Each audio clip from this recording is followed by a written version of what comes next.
Hi, everyone. Hey, Tricia.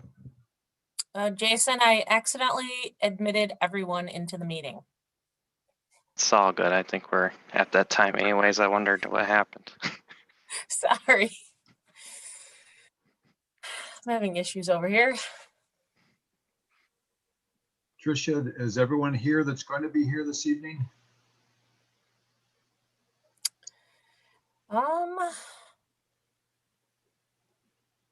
As far as planning commission members go, Steve Gilbert will not be attending the meeting tonight. But I think we should have everyone. Terry, Tyler, Pat, Joe.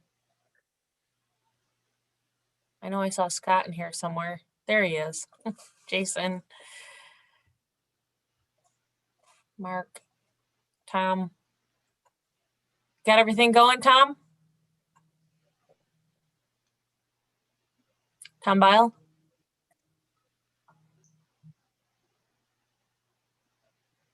He was at one Yep, point. I'm good. I'm good. Okay, just making sure. Okay. All right. Jason Rotman, are we ready? Yep. I believe that was a yes. Yes. Okay. All right. Thank you.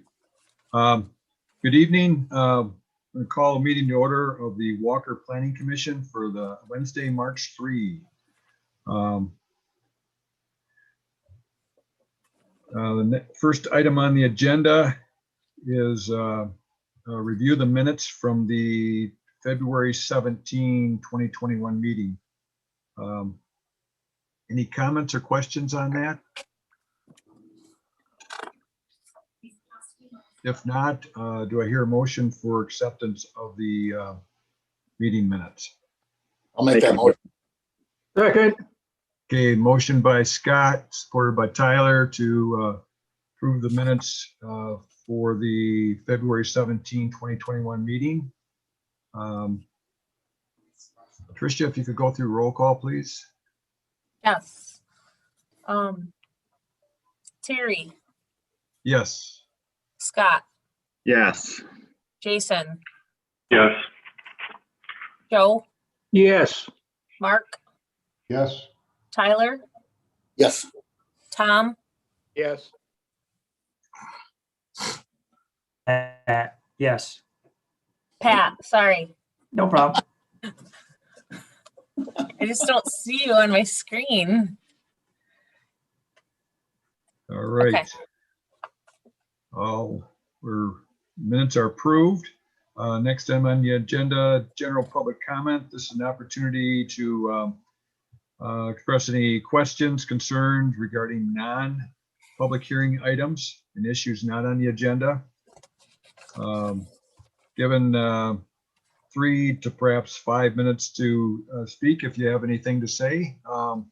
If you wish to speak and you're on the computer, you can go to the participant button on the lower right-hand area of the screen and raise your virtual hand. If you're calling in, you can hit *9 to indicate your desire to speak. Is there anyone who would wish to offer comment? I'm not seeing any hands raised. Okay, we'll move on then. Thank you very much. First agenda item on projects, it's case number 21005. It's a courtesy site plan review, Covenant Christian High School athletic site expansion on 4500 block of Hall Street, just off from the Wilson Avenue corridor. And Tricia, if you could introduce that project, please. Yeah. I'm going to share my screen. Hopefully I can.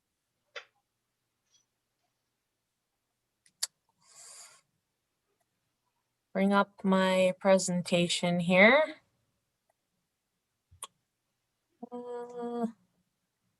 Sorry.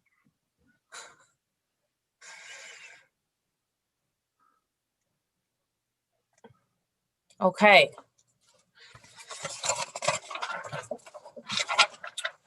So as Terry mentioned, we have a courtesy site plan review for the Covenant Christian High School located at 4550 Hall and 1401 Ferndale Avenue Southwest. The total of the site acreage is we have 16.4 acres on the Hall parcel and 19.7 acres on the Ferndale parcel. Both these properties are zoned agricultural, and future land use is residential existing density, and it's in the South Walker neighborhood. And this high school is located on the southwest corner of Hall Street and Wilson Avenue. And we have Kevin Gritters with us from Prein and Newhof to represent the school, or the owners, Society for Protestant Reform. So what this plan is proposing is several improvements, all related to an expansion of their existing athletic fields in their sport complex. So they have an existing baseball field and track and field type area on the school site. And this expansion is actually pretty major when it comes to the number of items that they're proposing for the northern parcel that is just north of the existing baseball diamond. So they're proposing a new, they're proposing improvements to the existing baseball diamond. They're adding a grandstand for seating for that baseball diamond with 225 seats. Pedestrian pathways that connect the school facilities to the new athletic complex and Hall Street. They're adding some lighting for the soccer field and softball fields. They'll be adding some site landscaping, a press box. They will be adding restroom and concession facilities that have associated well and septic to accommodate those facilities. They're adding a soccer field, 2 softball diamonds with dugouts, stormwater management facilities, parking, a storage building, drive approaches off Hall Street, and a number of retaining walls. So, as you know, schools in Walker are under the jurisdiction of the state when it comes to construction permits. And so while we don't get a chance to review the construction, we do get a chance to offer our comments during a courtesy site plan review by the Planning Commission. So you won't be taking any action tonight, but your comments will be taken into consideration by the applicant in moving forward with this project. The applicant does have the requirement to work with the city when it comes to highway permits and stormwater permitting and soil erosion permits. So they will be working with the engineering department during the construction process and the pre-construction process for this project. So this is the overall site plan. When I reviewed this plan, there's a lot of components here, but I think it's all laid out nicely. The only comment that I had during the site plan review committee meeting was some of the lighting seemed really excessive. And when the revised plans were submitted to us, it was evident that they had paid close attention to the illumination factors or the foot candles. And they provided a light loss factor that would bring 0 foot candles of illumination to the property lines. Situated pretty close to surrounding residential, and so it is important that we don't have too much light spillage onto those neighboring properties. There's probably going to be some light pollution from the added lighting, and you'll be able to see it illuminated from far away. But as far as actual light spilling onto adjacent properties, according to the photometric plan, I don't think that's going to be an issue. So that's really all I had. And we know that this school wants to be a good neighbor and that they will work with the city to accommodate some of these manageable requests. Okay, thank you, Tricia. Any questions or comments for Tricia? Questions on this review process? All right, thanks, Tricia. We'll move to City Engineer Scott Connors. Pretty straightforward for us. They've taken care of most of our site plan review comments. We will get a soil erosion permit and a stormwater permit, as we do with all the schools, all the school work in the city. So that stuff is still valid. There's also an oil line that some of you may have seen across the site that they'll have to work with, and if there's any trouble there, that's an Eagle requirement.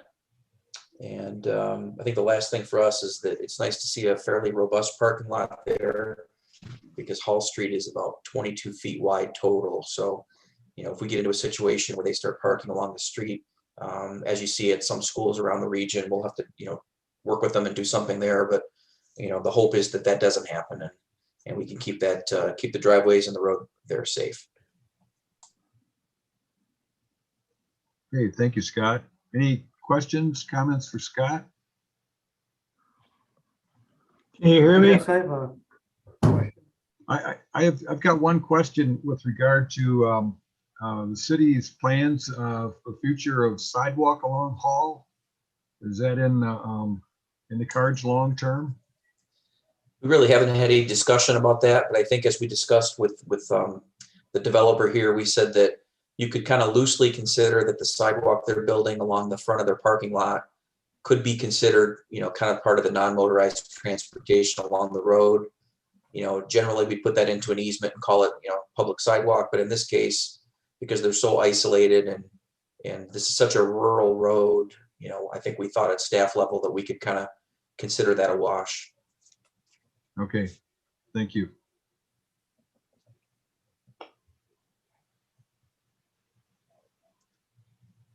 I had a question about the drainage.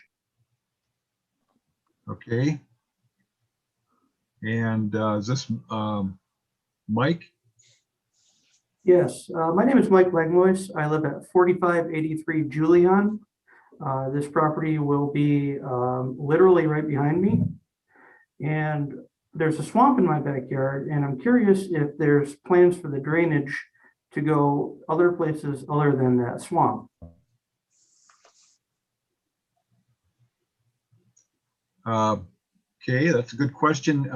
Kevin Britters, would you be able to provide a response on that? Yes, I can. The entire or the vast majority of the project area will be drained to the east through a stormwater management system. So the field areas, all the parking lot, the whole track area will all go to a detention basin that will be located at the east end of the new parking lot. And that system will be designed for the 100-year rain event per the city standards. There will be one small portion of one of the softball fields that where the existing land drains toward Mike's property and I see where he is, there's a portion, a very small portion of this property, the school's property that drains in that direction. There's a drainage swale between this property where the project is and his house. That area will continue to drain where it does now. That does not go to the stormwater management system just because that's the natural lay of the land, and it will be manicured lawn, so there will still be opportunity for the water to infiltrate and not exacerbate any situation that's there right now. All right, I appreciate that. I was worried about flooding. The water gets pretty high in late spring and early fall. I was just concerned where that was going to go. My next concern is with lighting. I was wondering if the school has proposed any ideas as to the frequency that they'll be using the lighting.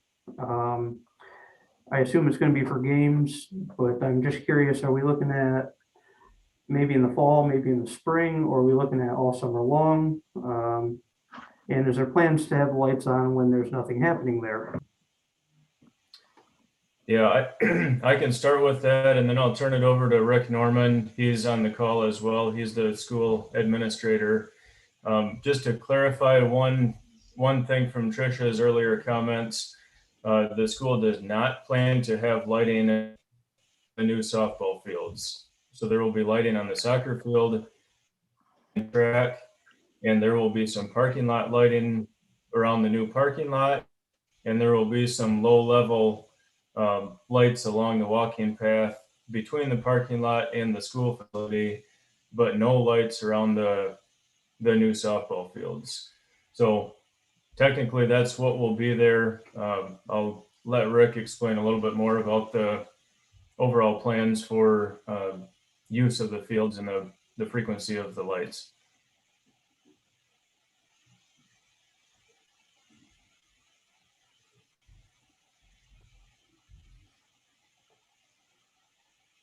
Good evening. I'm Rick Norman, the principal administrator at the high school. And just to answer the question about the frequency, I think, Mike, you are correct. What we're looking at is probably games there in the evening, in the spring and in the fall. And I think it's probably would be more early in the spring and later in the fall as we lose our natural light. But we're probably looking at, I would say 10 to 12 dates where we might have games there in the spring or the fall. And those games generally will be starting, supper hour and probably winding up for sure by 9 o'clock at night, 9:30 probably. So it's not going to be extremely late. And we don't really have any plans to have practices or do more things at night on the field on a regular basis. So I think the lighting would be pretty much limited to games. Our practices will be after schools and working through that way. So I think, and also I think just this would just address Mike. There is a fairly extensive wooded area there that would also shield all of the houses down into the Fenwood, Sioux, Julian area. So I think that would also be very helpful. Well, thank you. I appreciate it. I just have one quick last question for you. Are you intending on having a PA or sound system, playing music, anything like that at the games? We would have a sound system for announcing the game. We generally do not do, and I don't think we would be doing music at our games. We don't do it in our inside games. I'm sure that we probably wouldn't do it at our outside games. We like to have people have conversations and not be have their eardrums blasted out. So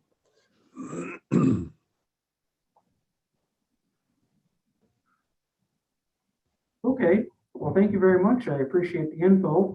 Those were my top concerns, and that's all I have for you.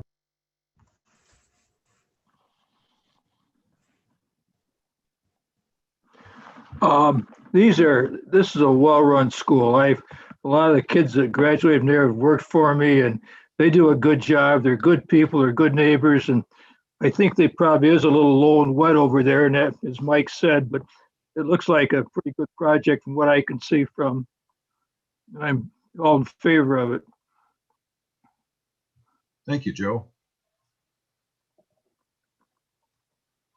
Any other comments, questions on this?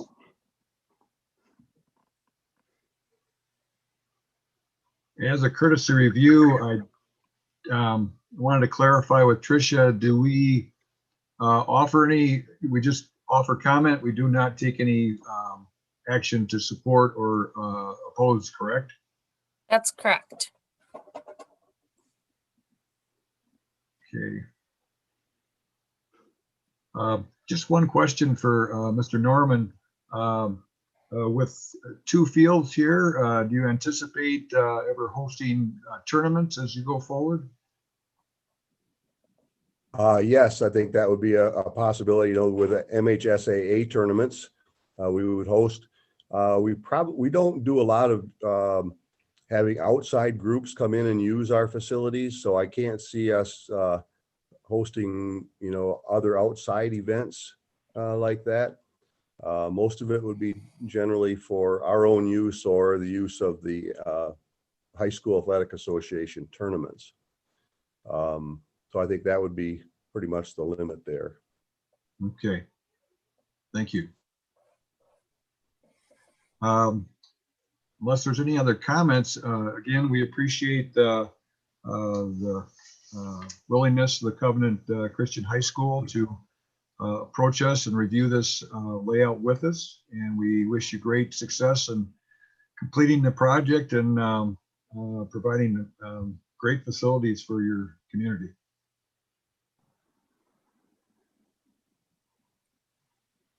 Okay, thank you all for your time and have a good night. Thanks, Kevin. Thank you for the work that you all do for Walker too. We're proud residents of South Walker for over 50 years now at Covenant, and we're glad to be here. Good neighbors. Thank you. Next item on the agenda is case number 21-004. This is a public hearing. This is on a final preliminary plat review for Summerbrooke Estates Phase 2. It's on Kinney Street, south of Walker, or excuse me, south of Leonard. With this project, if City Planning Director Tricia Anderson could introduce the project. I sure will. I'm going to share my screen.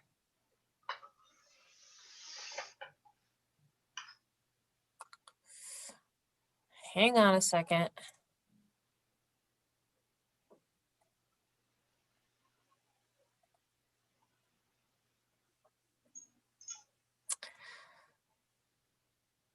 Okay.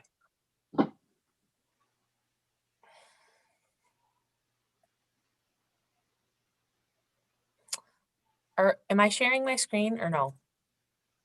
Not at this point. Okay. All right, here we go. Sorry about that. No problem. How about now? All set. Okay.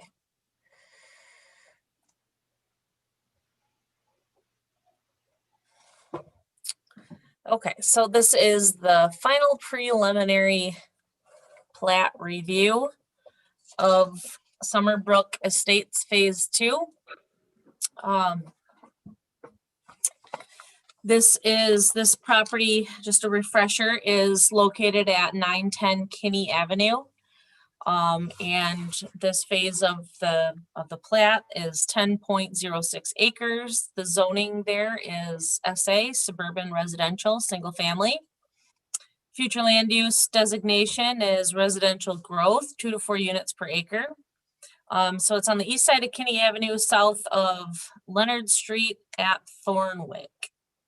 And we have Kyle Visker with us of Land and Resource Engineering, who is representing the applicant, Ron Cordes. And it's my understanding that Ron Cordes is now the owner of the property where phase 2 is proposed. He was in the middle of purchasing the property from Rick Miller, who was the developer for phase 1 of this plat. So again, this is the overall layout of phase 2. We're looking at units 26 through 47. And you may recall that during the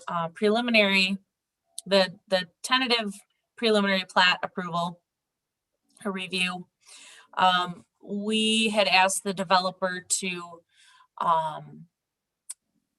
deed this area entitled, the detention basin entitled, to a homeowners association. And we also asked them to add this as a common area as well. And the difference between the last plan that you saw with these common areas and this plan is that they've added another small common area. And I'm gonna let, when it's Kyle's turn to talk about the project, I'm gonna let him explain the background on this common area. So we are in step 2 of the platting process, this long drawn out platting process. And so for final preliminary plat review, this is more of a technical review done by the engineering department. And this is the time where we have the developer get all of the applicable agency certifications. And in this case, we are only looking at the county plat board and the Kent County Drain Commission to accept the plans for this plat. And we like to have those in hand before the developer goes to the city commission for final plat approval. So the planning commission tonight is only providing a recommendation. We have a handful of items that the developer will need to address prior to being on the agenda for the city commission to have final plat approval. And so as far as staff review goes, planning and zoning wise, what I look for is the consistency of the layout, the overall layout with the approved tentative preliminary plat plans. I go through all the general notes, make sure that everything is consistent, nothing has changed, the lot numbers, the dimensions, all of those items. And then for this phase, we will need a draft of the restrictive covenants or bylaws, which would include a maintenance agreement for those common areas. And that will need to be reviewed by our attorney to make sure that it contains all the necessary elements before it's recorded. And this is also the step where we are giving them a dollar amount for a street tree escrow deposit so that we can ensure the quality completion of the plantings in this neighborhood. And we're asking them to provide for $450 per tree, which works out to be $10,800 for 24 trees. There's 22 lots, but corner lots require 2 trees. So that's where 24 comes from.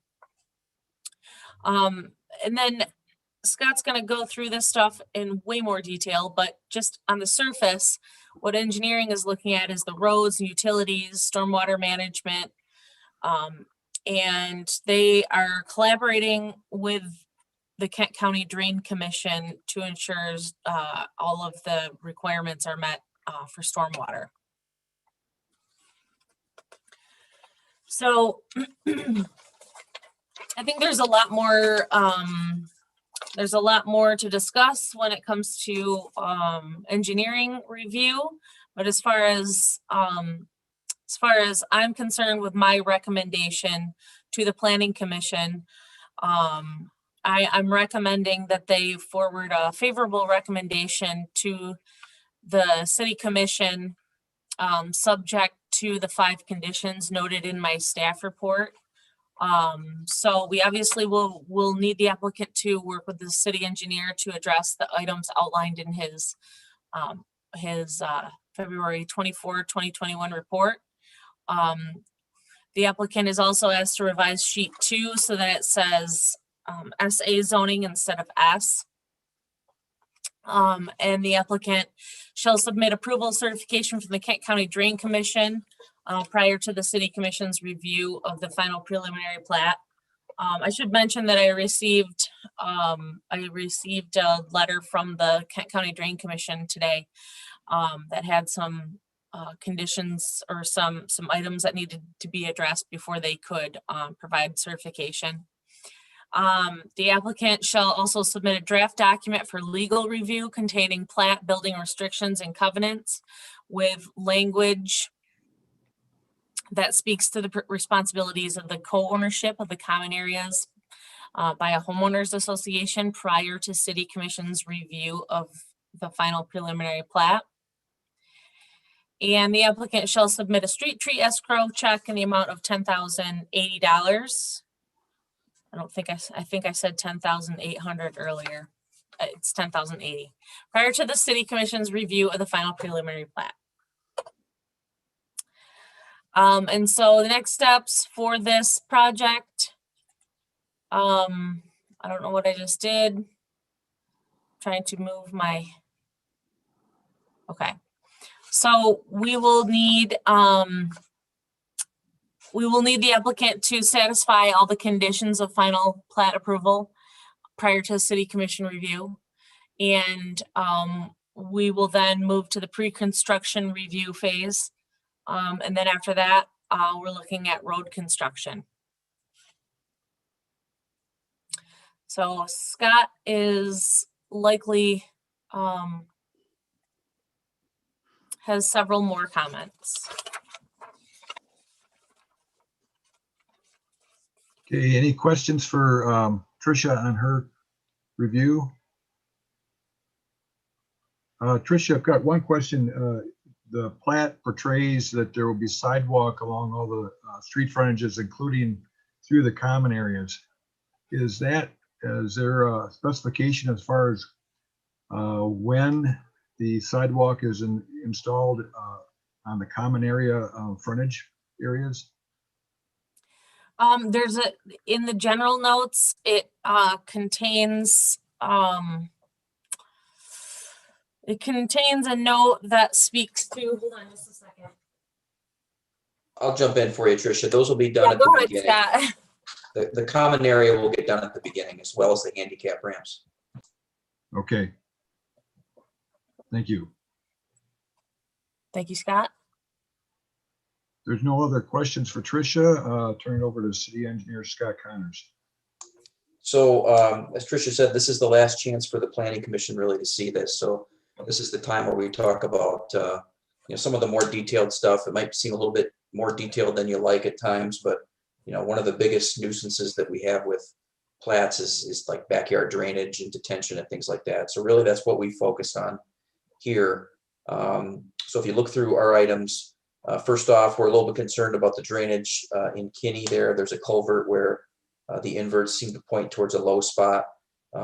We have time to work that out through the detailed staff review that occurs, but we certainly don't want to create a water pocket out in the road. So we want to get that adjusted.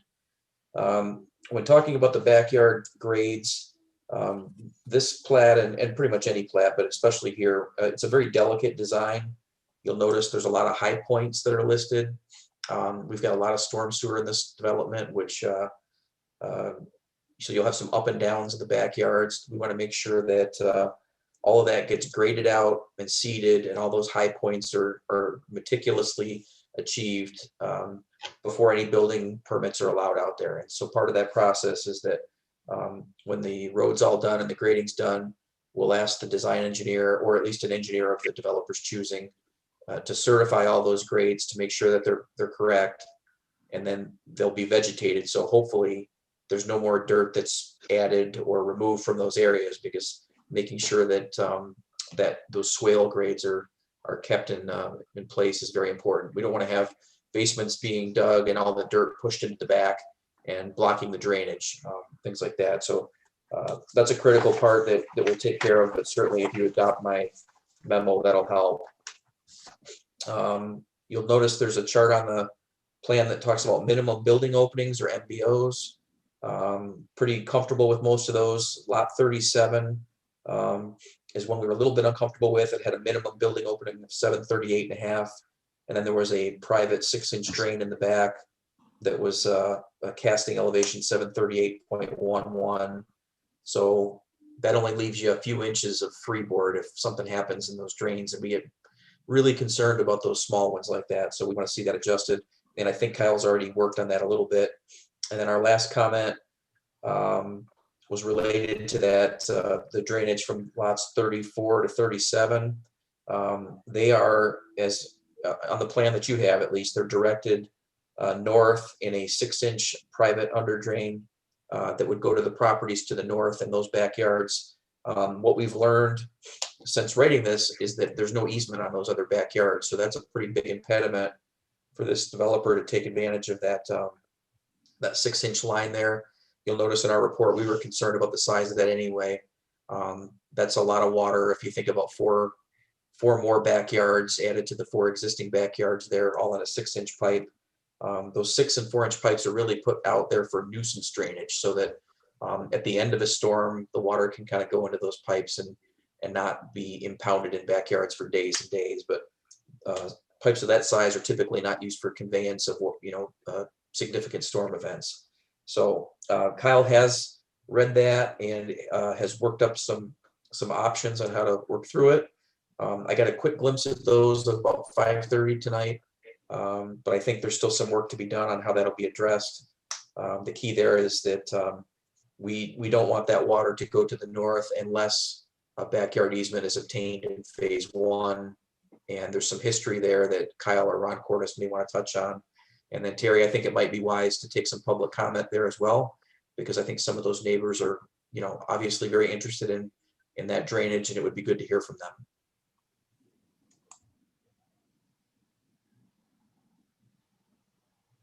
Thank you, Scott. Any questions from the commission to Scott? Yeah, Scott, this is Pat. On the detention basin, do we require a fence around that at all? Or is it just going to be left open? We typically don't, unless it's going to be a wet pond, which holds water all the time. So in these backyards, they're generally open air, and they can be used for all kinds of things. People can run their dogs around in there and get in there and mow it very easily, which we want to see happen. So in this case, no fence. Okay.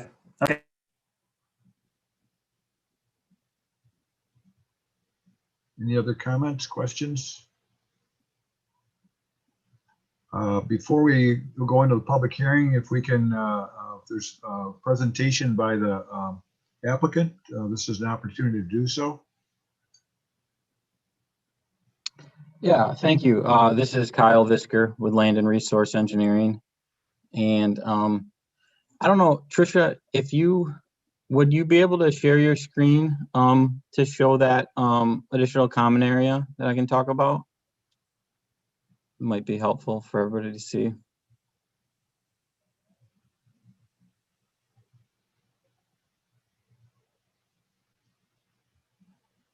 Okay.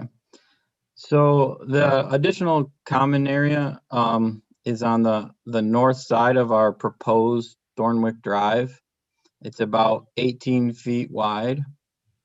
And originally, that 18 feet, that strip of land, was going to be deeded or sold to the property owner to the north. The reason for that at the time was that Thornwick Drive to line up with the existing Thornwick Drive on the other side of Kinney Avenue, having your standard 66-foot road right away left this area, this 18 feet that couldn't be developed into a parcel for a house. It didn't and at the time, the developer didn't want to have a homeowners association or didn't think he would need to have one. So it was a piece of property that no one would be able to, maintain, or this, it was kind of no man's land. So that was a reason for leaving it off. Since then, now that we're doing the homeowners association for the detention basin, these other common areas, and also because the developer had a conversation with the property owner to the north, it was decided that we would just dedicate this as common area as well. And then it could be maintained by the homeowners association. So that's the explanation of the reasoning of why there's an additional common area from the last time that you guys saw the plans. Then I'd like to just go into, I guess, the backyard drainage of lots 34 through 37. That's pretty much, yeah. There's been a change in what we thought was the best approach to do originally, and what we had proposed on the plan was to, like Scott said, have a storm sewer pipe in the back of those properties that connected to an existing storm sewer that ran through phase 1 lots 7, 8, and 9 and connected to the storm sewer system, the public storm sewer system. We thought that was the best approach to collect the water that was right now heading in that direction from the undeveloped piece of land.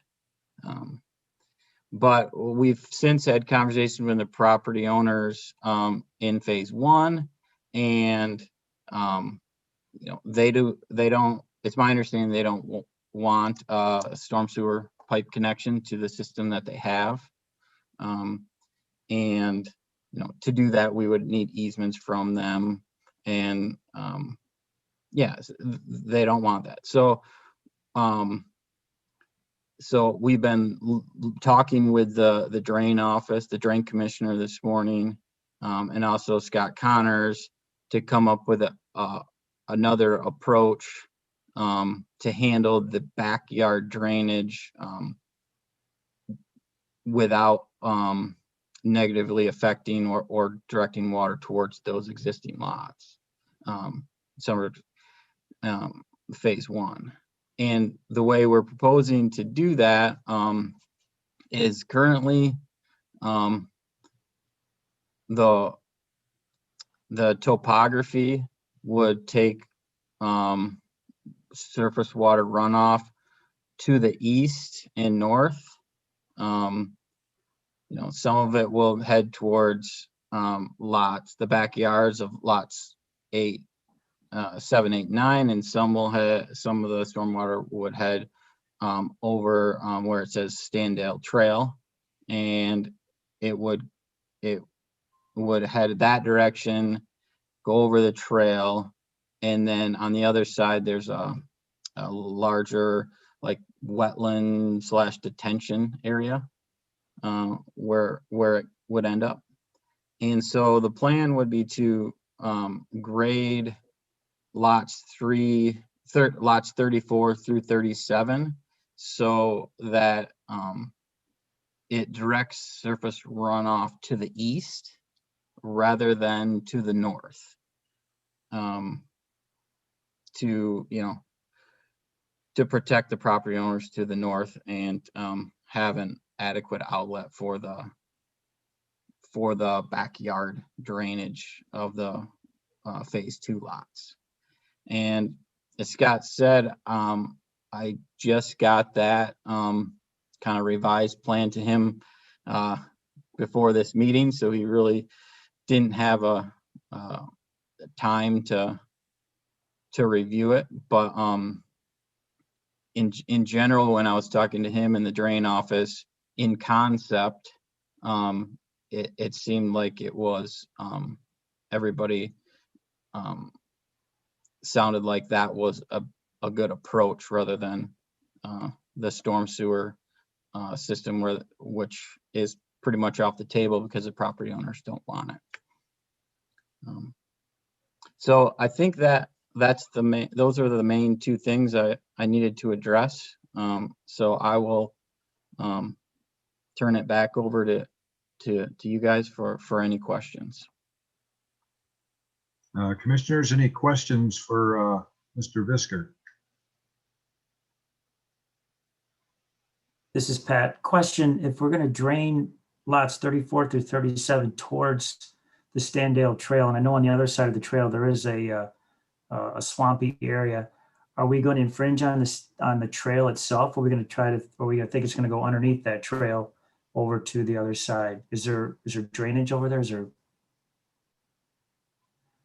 So yeah, that's a good question. So it would be, so currently it heads in that direction and it's just over the surface, over land. There isn't a pipe. So the area that is going there now would be more than what we would be proposing the backyards, because the front half of those lots would be directed to the storm sewer system in the road, which goes to the detention basin. So it's really just those back half of the lots. Yeah, Pat, I'll jump in too. I think, as Kyle said, overall, there would be a reduced area that's flowing to that direction, which flows there now. But I think what we're going to want to make sure is that it's a sheet flow, which means just generally the backyard has a tendency to flow east and it's not concentrated into a channel or into a pipe.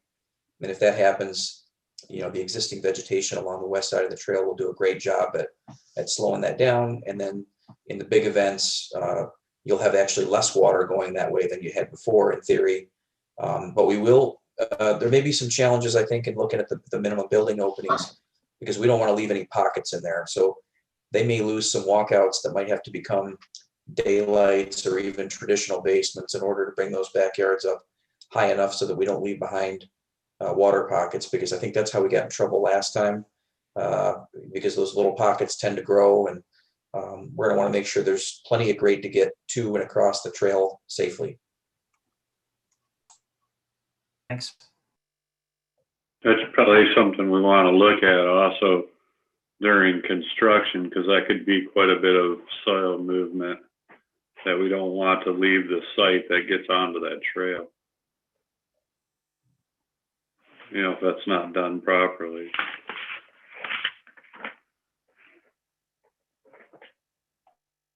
Good point, Jason. Any other comments?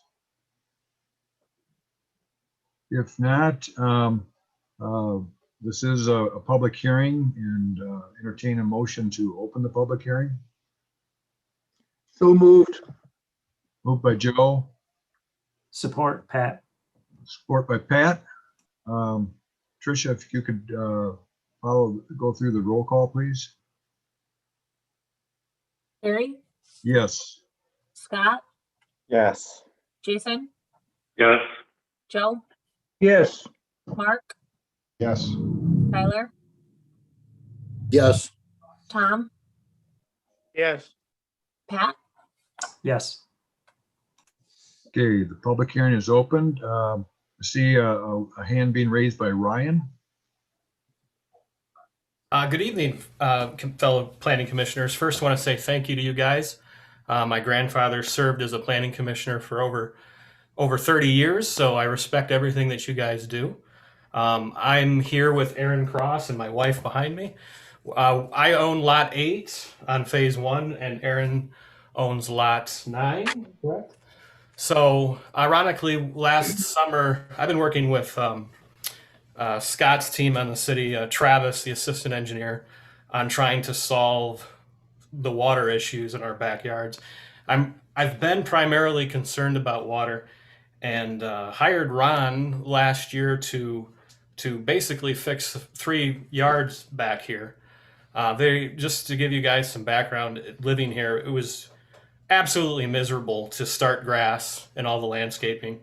The original developer and Kyle, I met with them once to try to come up with a solution, and they didn't want to help me out at all, or any of my neighbors. So I ended up hiring Mr. Cordes to fix it. He did a tremendous job for us. I really want to thank him for solving what was just a nightmare. So thank you, Ron, for doing your work last spring for us. Hearing some of, let me just say, I'm very saddened to hear, though, that these plans have made it this far with connecting into our private drain system that we paid for, which was not cheap, without our permission. In fact, I only became aware of this last week, Thursday. So that was upsetting. Called Travis this week after he got back from vacation, and he told me it would benefit me to attend the meeting.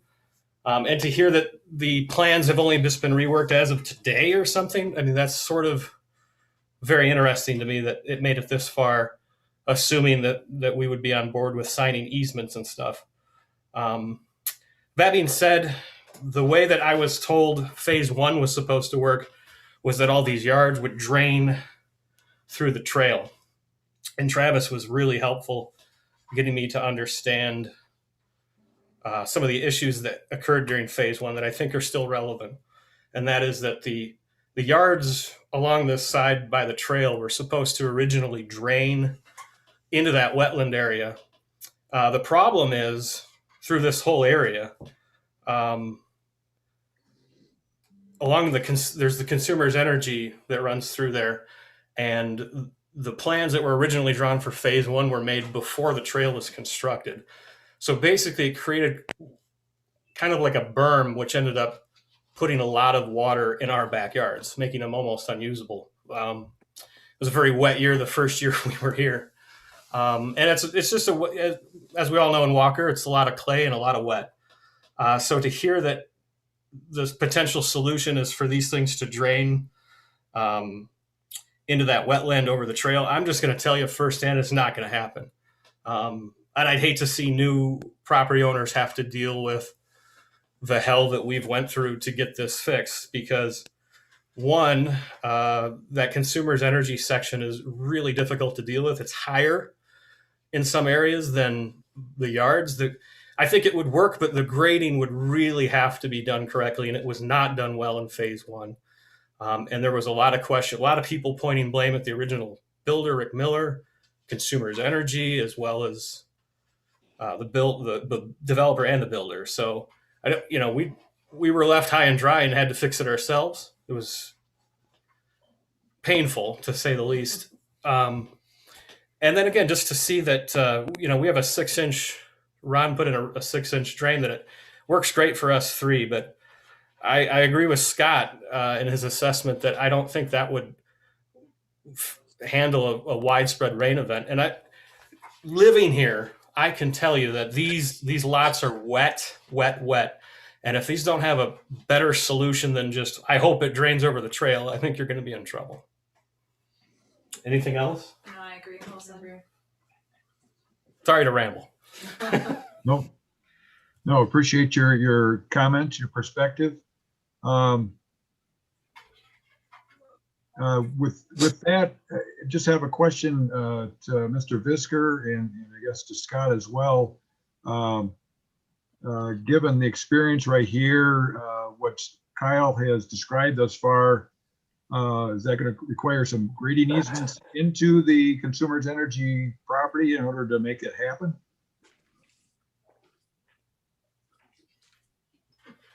Kyle, you should jump on this one because I've only seen this for about 5 minutes.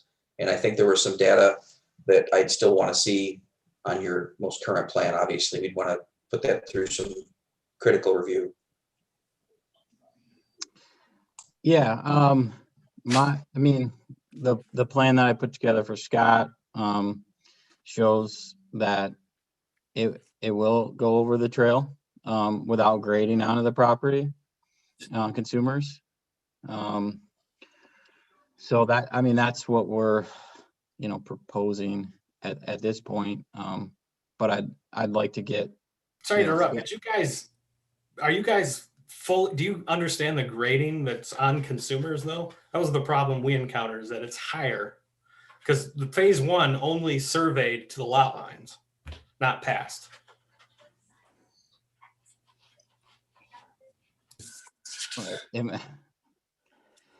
You want me to finish or start responding to? Okay, at this point, Kyle, we'll have you provide your comment, your response, and Ryan, if you could hold off, you wanted to raise your hand again after he's done, please do so.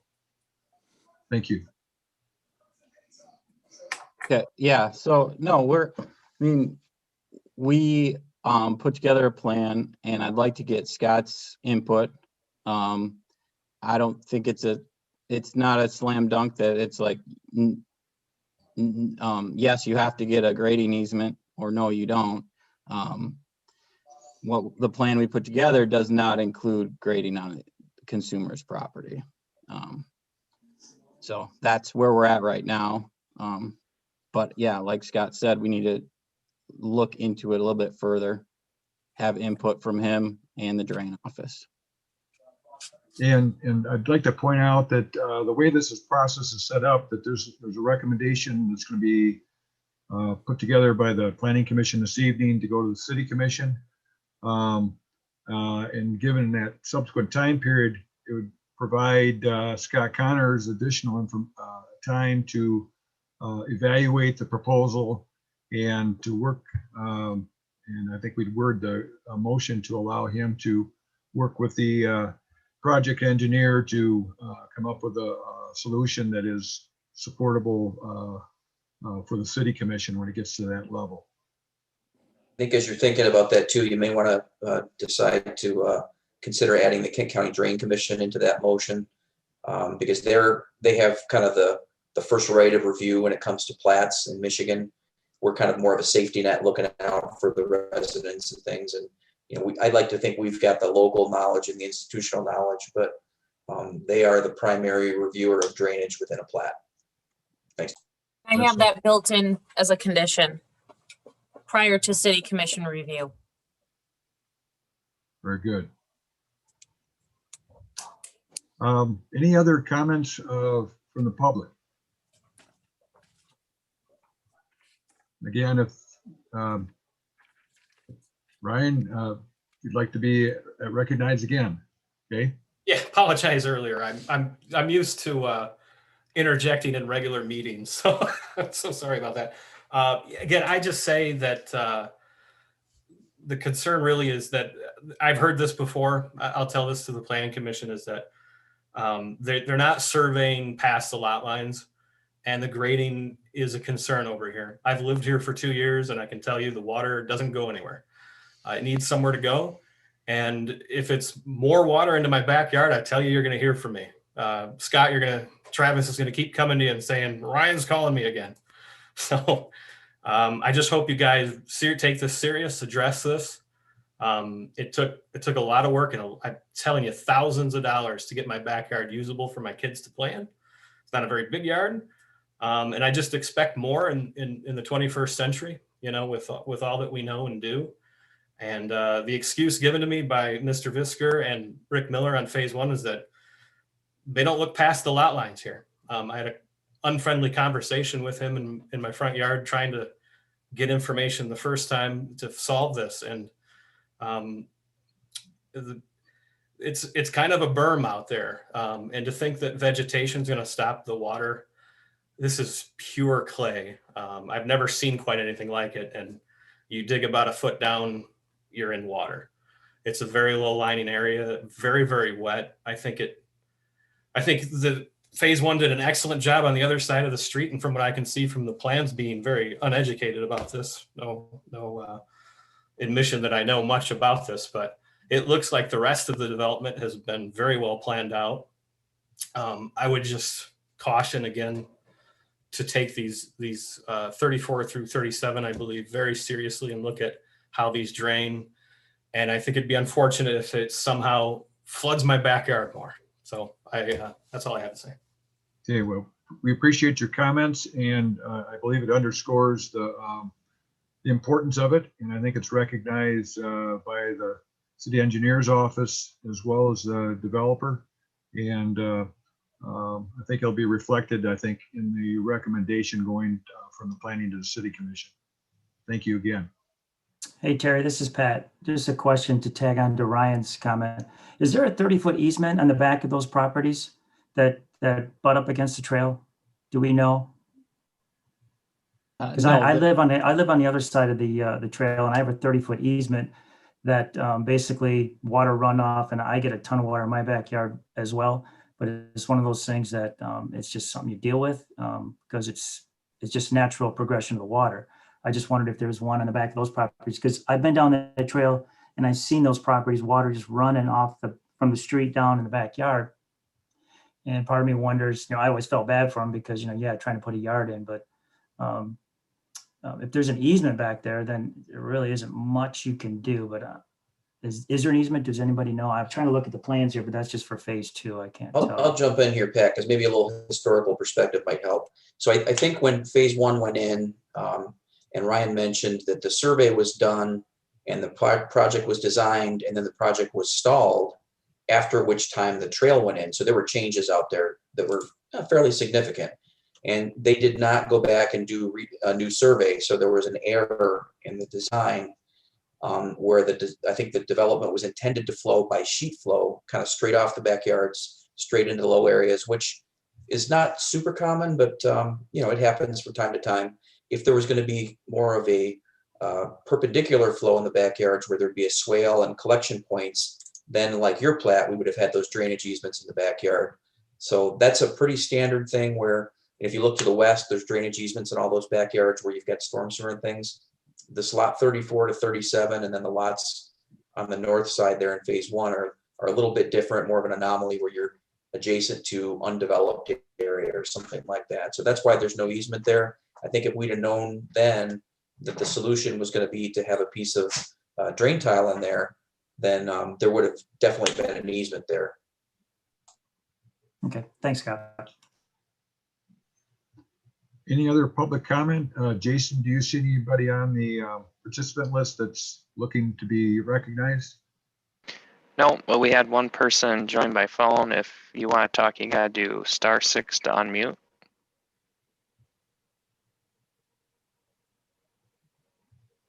I'm not seeing anything. Okay, thank you. Do we have a motion to close the public hearing? I'll make that motion to close the hearing. Or Motion by Tyler, supported by Scott, to close the public hearing. Tricia, if you could please call the roll, please. Terry, Yes. Scott, yes. Jason, Yes. Joe, Yes. Mark, Yes. Tyler, Yep. Tom, Yes. Pat. Yep. All right, motion carried. Public hearing's closed. Time for conversation.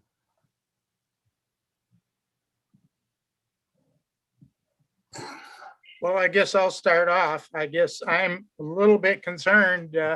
We talk about draining by sheet flow across the trail. Based on what the neighbor is saying, I don't think that's a good solution. They got a drainage problem there and it needs to be addressed before this thing goes further, in my humble opinion.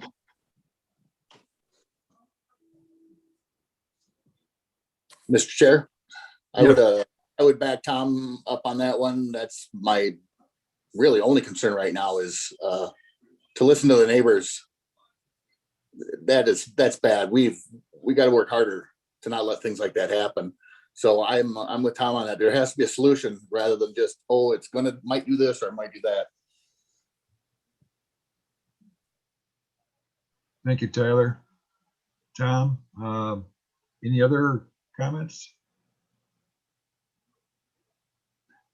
I share the same concern that one is to address the drainage for especially these lots 34 through 37, so as not to cause further problems to the north, but is also for the benefit of those that do buy and develop those properties, that they don't have that as an issue going forward. And then secondly, if it is a matter of redirecting it or directing it to the east, that sheet flow across the trail, I agree, would be a concern. I think there are some locations up and down that trail where it appears to be pipe underneath the trail to allow for that water to proceed to the east. I'm not an engineer by any means, but that appears to me to be important considerations for both. Now we have a model motion before us, and I believe that as Tricia pointed out, it does call attention to the need to resolve this particular aspect of the proposal. Furthermore, it's been suggested, and it sounds like appropriate, that the Drain Commission office be party to that conversation and evaluation.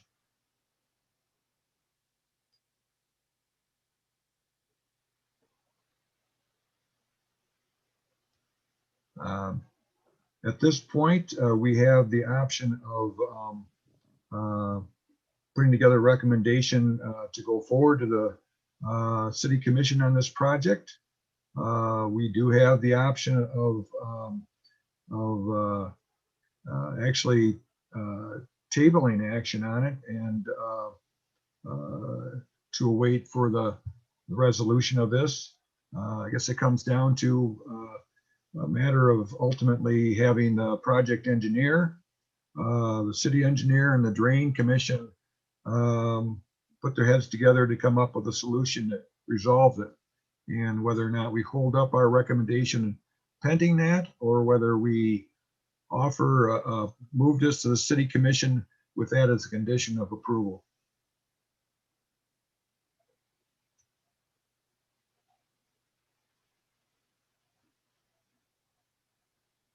Terry or Mr. Chair, I for one am not comfortable moving this forward. I trust Scott, our city engineer. I know him, and but I don't know these other people. I'd like to see it on paper with all of them approving it, not just saying, "Oh, we're going to work together," even if it's condition approval. This is our only shot at this, and to listen to the neighbors, like I said, is heartbreaking, and that's just my opinion. So I will either make a motion to table or just not make a motion at all. So. Well, you make a motion to table, Tyler. I'll second it because I will make a motion to to solve this before it goes to the City Commission. Case number 21-004, motion for Summerbrooke Estates Phase 2 preliminary plat. I make a motion to table the plan until we can come to a consensus on the drainage. I'll support it.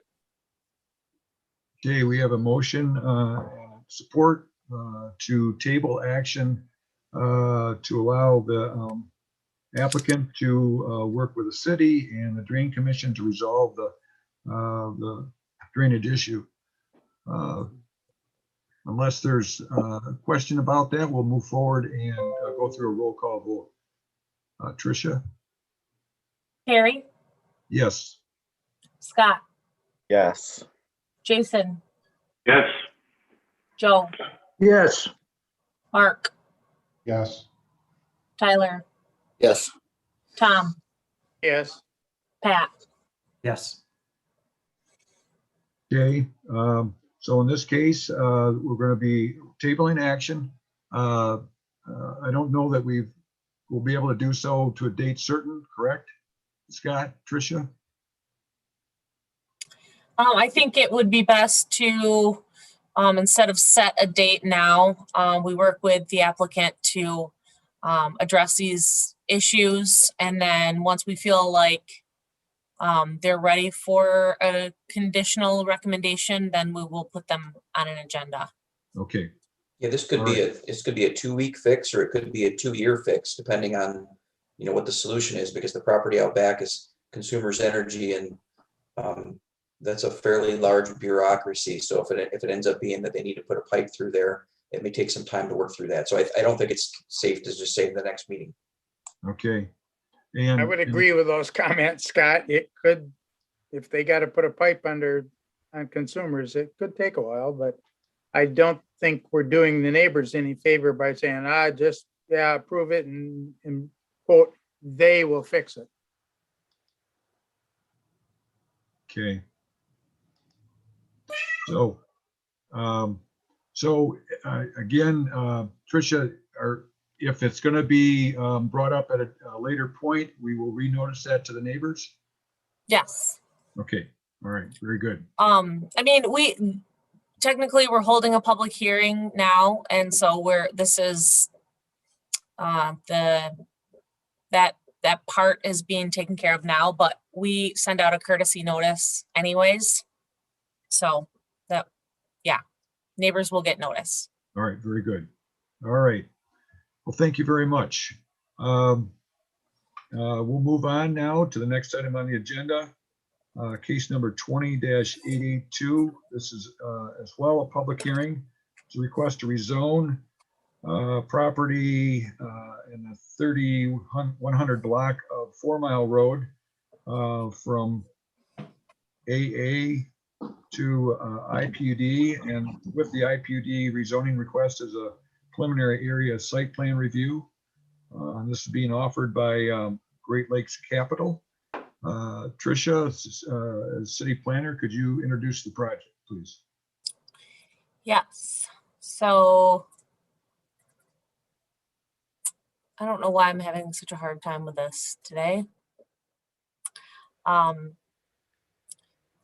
So yes, we have a request to rezone a piece of property located at 3174 4 Mile Road Northwest from AA, which is agricultural, to IPUD, and that's industrial planned unit development. And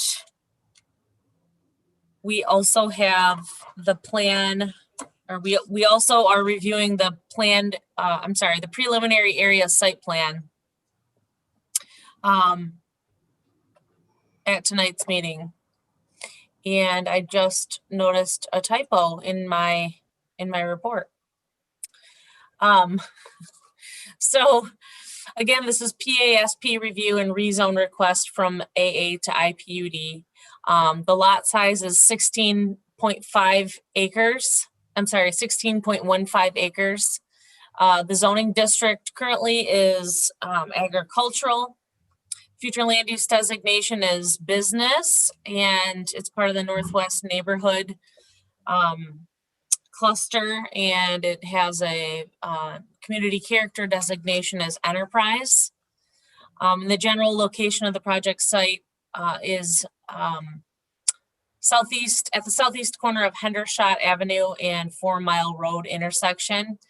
And with us tonight, we have Andrew Rossell of AR Engineering representing Arnold and Viala Grover, the property owners. And then the prospective buyer of the property is Jeff Smoke, who I believe is with us tonight as well. And Jason, I'm getting a notification that there's somebody that wants to be admitted to the meeting. I don't know if you're, There's no one in the waiting room. oh. That's weird. Okay. So again, we have two requests here. The first one being the rezone. The Planning Commission cannot approve a preliminary area site plan for PUD without first rezoning to planned unit development. In this case, we are reviewing these two requests concurrently, which is pretty common for the sake of time. And any approvals on the PASP would be conditional or contingent upon the city commission approving the rezone. So when it comes to a rezone, historically, we've reviewed these requests against a number of criteria, basically having to do with compatibility and whether or not the proposed zoning district is in line with the future land use designation for that parcel. And a number of other factors. So what we are focusing on here is the proposed zoning district compatible with the surrounding land uses? Is it consistent with what the master plan calls for in this area? And is there going to be any infringement on health, safety, and welfare by us or by the Planning Commission approving a rezone for this parcel? Oh. Okay, here we go. So when we look at the existing land use, you can see that we've got Kennewick Hills High School to the northwest. There is a trucking company that's directly across the street. It's my understanding that this trucking company has since gone out of business, but it's been there for a very long time. And you have some existing residential over here to the north and to the west. I'm sorry, the east. And then you've got a City of Grand Rapids water tower here in the directly east of the subject parcel. And then to the south, you have some industrial land uses along Northridge Drive. Over here to the west is the Amazon site. And this is where the Hendershot extension will go. And the Amazon site is currently under construction. So we have kind of a handful of different adjacent land uses here. And then when we look at future land use, the parcel is right on the edge of where we would have a vision for enterprise or business uses over there on south of 4 Mile Road. But it's got a pocket of existing residential with also a future land use of residential existing density and neighborhood preservation to the east.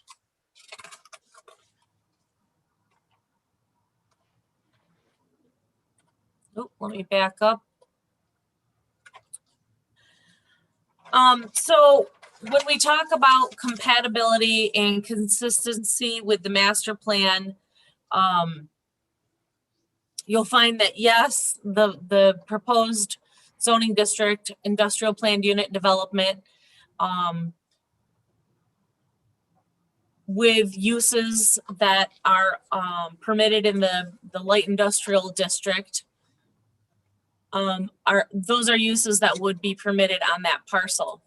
So when we look at whether or not those uses would be compatible with the surrounding zoning districts and existing land use, the answer is it could be, but we would need to focus on this property line here when it comes to reviewing the PASP, and then further the FASP when we look at some of these items in a lot more detail.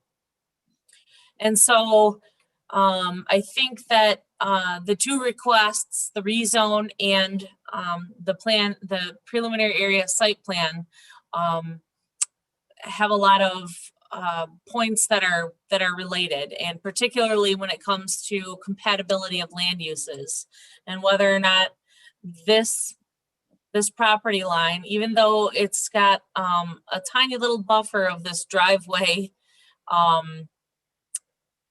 for the water tower, it still is right on the edge of residential. And so it's important to look at land use that's proposed in terms of the PASP and what land uses we'd like to rule out. So at this point, I'm recommending that the Planning Commission forward a favorable recommendation to the City Commission for the rezone.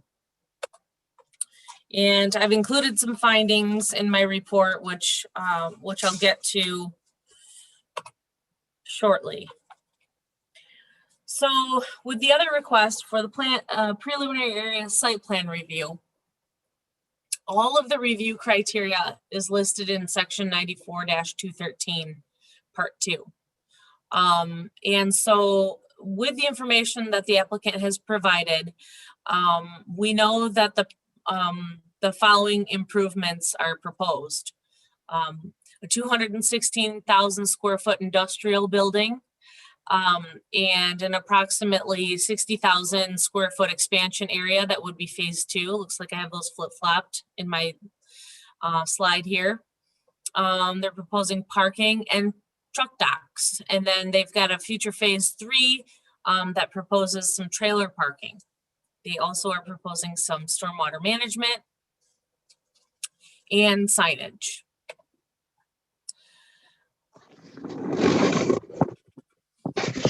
So in reviewing the criteria for PASP approval, we've worked with the applicant. I think the original application was submitted in November or December of last year, and we've had I think 3 separate site plan review committee meetings to discuss items that we'd like to see revised or improved so that they meet the criteria and the standards of approval per the zoning ordinance. And there's still a few things that have not yet been either clarified or provided at all. And so I'm going to go through those areas with you. So the first one is traffic and circulation. So originally the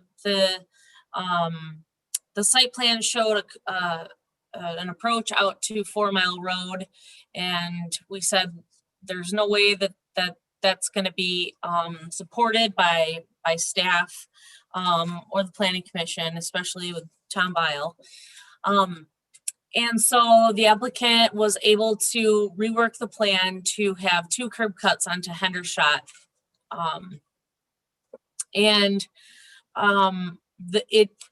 I'll go back to this slide so you can see the site plan. So we also asked that the applicant provide some truck turning templates, because it is a little bit tight in here. And we'd like to have some assurance that a truck can safely make it without obstructions or causing damage to the building or something else. We'd like to see it be able to access the entire perimeter of the building. The applicant provided a couple of truck turning templates which show that access, I think, is available to this middle truck dock here. But we'd like to see that all truck docks are accessible from these access points onto Hendershot. So that's something that is going to be important when, or it's going to be a lot more important when the final area site plan is reviewed. But in terms of access and where these curb cuts are located, it's important to get this detail nailed down during the preliminary area site plan review. So we've requested that 360-degree truck turning templates are provided so that we can have them demonstrate maneuverability around the entire site. The next area that I'm going to go through with you is the landscaping and screening component. So as I mentioned, there is residential right on the other side of this driveway to the water tower. This residential has been incorporated into, along with this residential, has been incorporated into the Amazon site and is now part of the Northridge East IPUD. So we don't have to worry about these two, but we still care about this one and all of the properties to the east. And so the landscaping plan that was provided at this review level, we're looking at the treatment of the perimeter of the proposed PUD. And so type C buffer is recommended, and we are with that buffer comes the planting calculation of 8 trees and 8 shrubs within a 20-foot strip all along at least the eastern property line for every 100 feet of the length of the property. What has been provided, even though a type C buffer has been identified in the landscaping notes, 45 shrubs and 16 trees are provided along that eastern property line. And what the calculation requires is 128 trees and 128 shrubs. While we have a lot of flexibility to reduce some of these requirements, I don't feel like this is one that we should flex on too much, because we have a responsibility to ensure that the applicant provides adequate screening against the residential land uses. The applicant also points out that there is a berm proposed for the eastern property line, but I have not seen any details on the grading plan as it indicates. I have not seen what we asked for was sort of a landscaping section profile, because there's some elevation gains on the site compared to where the residential uses are located. And it's, instead of asking the Planning Commission to allow staff to work with the applicant on landscaping requirements at the PASP level, and with the potential for incompatibility between land uses, I feel like it's important for the Planning Commission to have some oversight in what that buffer looks like when we're establishing this PUD. So the next one that I'll cover is the clarification of permitted uses. So this is one thing that we have run into time and time again. And I've only been here for a year, where you have an old planned unit development and somebody wants to have a use there that's either questionable or maybe doesn't quite fit that particular area. And typically what the planning commission does is they approve the permitted land uses in a PUD, so that going forward, there's no question what uses are permitted and what uses are not permitted. And if there's ever any question, or there's any proposed use that's not in line with what was approved, then someone can petition to amend the PUD to allow for those uses. Kind of like what is happening over in the Walker View PUD. In this case, I think it would be important to identify land uses that are not compatible with some of the surrounding residential land uses. And you know, the applicant has provided us with the uses of warehouse, office, and logistics. But the use of logistics really could be anything, and it could fall into a really wide range of uses. And so at this step of the review process for the PUD, it's important that we you know, get into the record and onto the plan uses that would not be permitted. Section 94-180, I'm sorry, 94-213 3J gives the Planning Commission the authority to prohibit specific uses if there's potential for incompatibility with land uses. Just some land uses that are permitted in the light industrial district that could be an issue at this particular location would be a recycling or a composting operation, self-storage with 24-hour access, automated fuel dispensing depots, major automobile repair, kennels, and uses that require refrigerated trucks to stay running all day and night.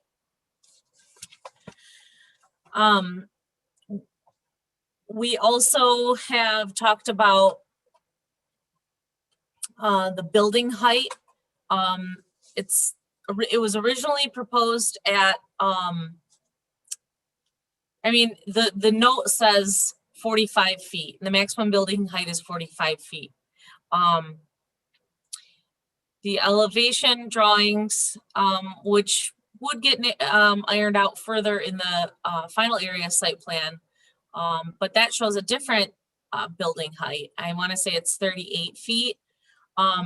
45 feet is pretty excessive, and that would be pretty much towering over the uses to the east.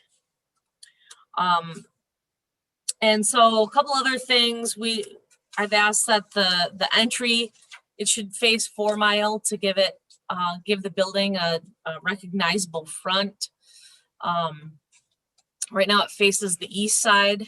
The sidewalks will need to be 5 feet in width, and they need to extend all the way to the southern property line. I have asked the question, will the future trailer parking be paved? And if so, it's not shown on the plan. And like, what kind of trailer parking? Are we talking about tractor trailer? Are we talking about boat trailer?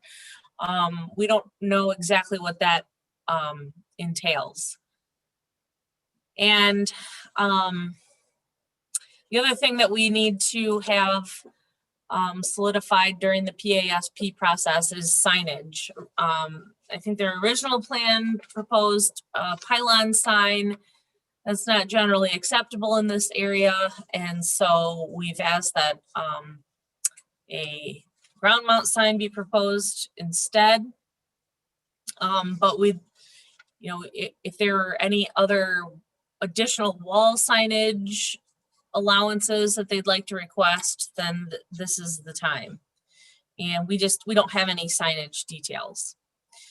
So you know, we've been working with these guys for quite a while, it seems. And, you know, while I would have hoped for a conditional recommendation to approve this preliminary area site plan, I don't feel like it's ready at this point. And so it's recommended that the Planning Commission table any action on the request for the PASP approval until the applicant can clarify, correct, and or provide more information related to the requirements that are expanded upon in my staff report. And again, for the rezone, I'm recommending that the Planning Commission forward a favorable recommendation to the City Commission for the rezone from agricultural to IPUD, based on the findings that the request to rezone from agricultural to IPUD is consistent with the goals and visions of the Walker 2020 master plan. And the request to rezone from agricultural to IPUD is consistent with the surrounding land uses. And the industrial land uses proposed on the subject parcel and residential uses to the east are buffered by a municipal property owned by the city of Grand Rapids. So that's just for the rezone. We know that the PASP can be improved so that we could provide a recommendation for approval in the future. Thank you, Tricia. Yeah, a lot of ground to cover in terms of evaluating the rezoning and then looking at the preliminary site plan. At this point, are there any comments or questions on the point that she has raised?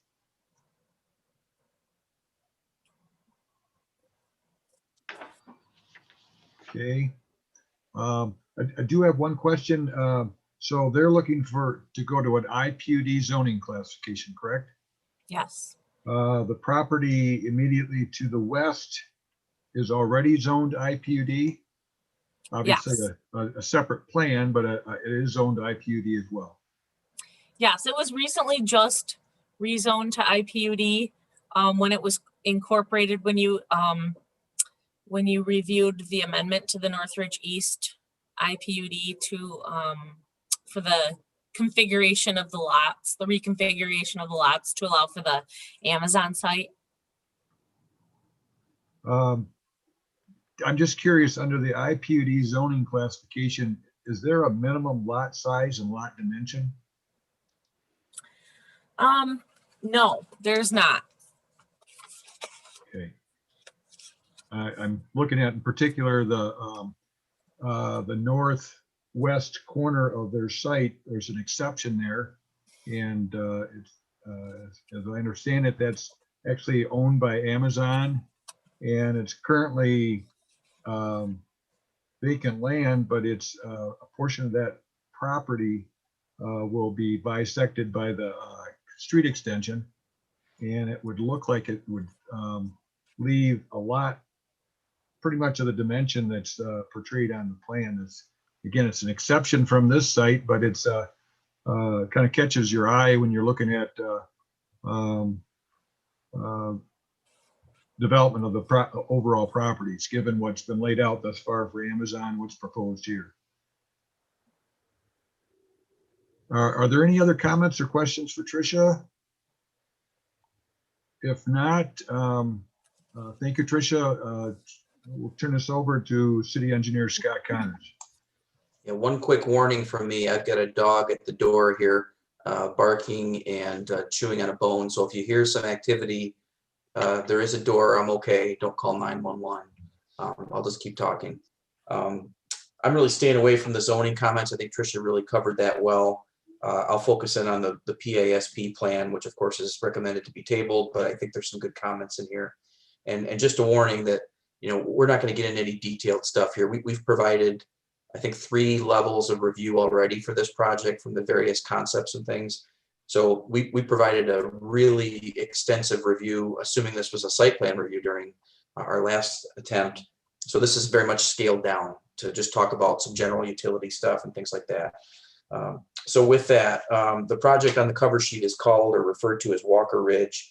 I guess purely as a recommendation, it might be nice if we could adjust that. I've been calling it Great Lakes Capital since the beginning.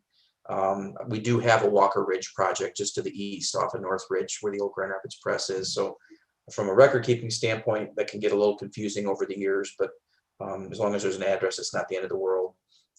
We do need when a plan comes in for public review, it does have to have an engineer's seal on it. I know I sound like a broken record, but we've been in court over that before, so I certainly don't want to go through that again. The sanitary sewer that's shown on the site plan appears that it would be requested as public at least. And if that's the case, there'd be a material change and an easement required. If it's a lateral, if it's simply a sewer lateral, then there'd be some changes to that so that it wasn't, quite as large a plan, and scale that back just a little bit. Similarly with the water, there's a line to the north within the Hendershot right of way or proposed right of way that's described as a water service. We can't have water services in the right of way. They have to be outside of the right of way on the private property. This is further complicated a little bit by the fact that there's no water main along the frontage. And, if you've, seen the work that we've done before on industrial lots, typically the utilities like water main wrap around the whole property and connect in on both sides. This is a little bit unique because we have designed our system to eliminate the need for a redundant water main in 4 Mile Road. We're really lucky that the water tank is right next door here. So their requirement is simply to connect that across the south end of their property without having to build water main up Hendershot and across 4 Mile Road. So it's way cheaper, but it will require that looping towards the tank there on the south side. You don't see that in your plans. That's something that's just been worked up with Grand Rapids in the last couple of days. But we'll certainly be commenting about that a little bit more as the plan matures, if it comes back. For the driveways, our standard details have curb and gutter in the driveways. That's certainly going to have to be adjusted. We'll also need a 10-foot private utility easement along Hendershot. And we do not have the Hendershot right away in our hands yet. But we did have a meeting earlier today with Arnold Grover and representatives from the Amazon team. And we're meeting about every 2-3 weeks to make sure that this happens because we don't want to get to the end of the project and have some issues. So we're making progress. I think some big progress was made today. I would hope within the next 2 weeks that would all be resolved in that right away. The warranty deeds for that are in our hands and ready to go. Because if that didn't work out, that would be a huge problem for both these sites. So feeling good about that, but we've got a little work to do. Tricia mentioned truck templates. As happens on many sites, the truck templates get shown on the easy lots or the easy spots.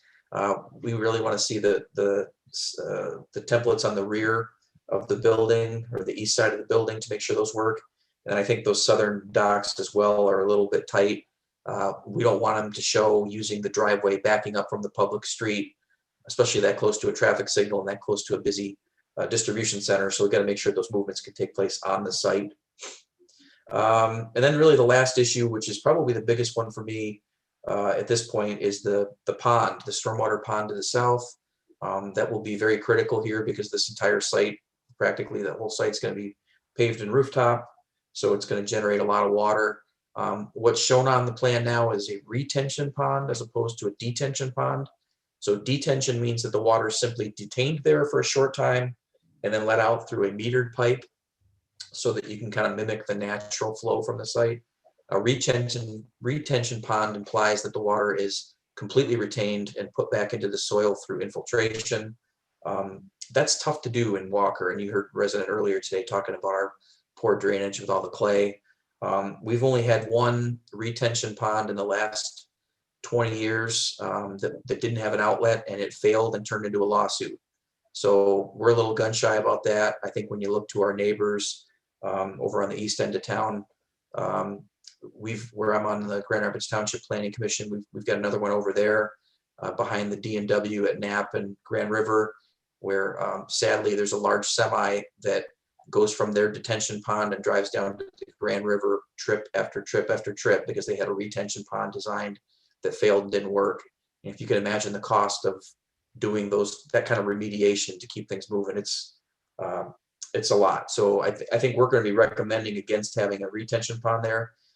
If they do want to follow through with that, we'd recommend they look at some low impact development techniques, which would be things like a green roof, pervious pavement, stuff that's going to put the water back into the soil more readily so they don't create all the runoff from the pavement and the rooftops.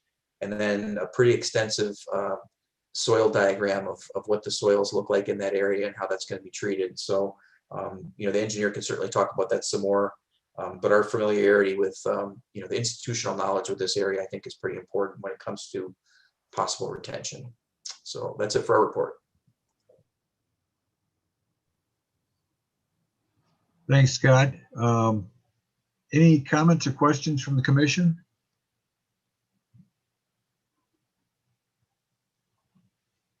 Okay. At this point in time, this is set up for public hearing. Again, we'll look to the applicant, give an opportunity to offer their comments. And we've got Andrew and Arnold, I believe, here, and Jeff. Yes, good evening. My name's Andrew Rossell with AR Engineering, representing both the seller, Arnold Glover, and also Jeff Smoke, who's on the line with Great Lakes Capital. We also have Mike Hausman here with Wolverine Construction, who's been working on some of the preliminary building elevations and plans. So our whole team is here to answer any questions.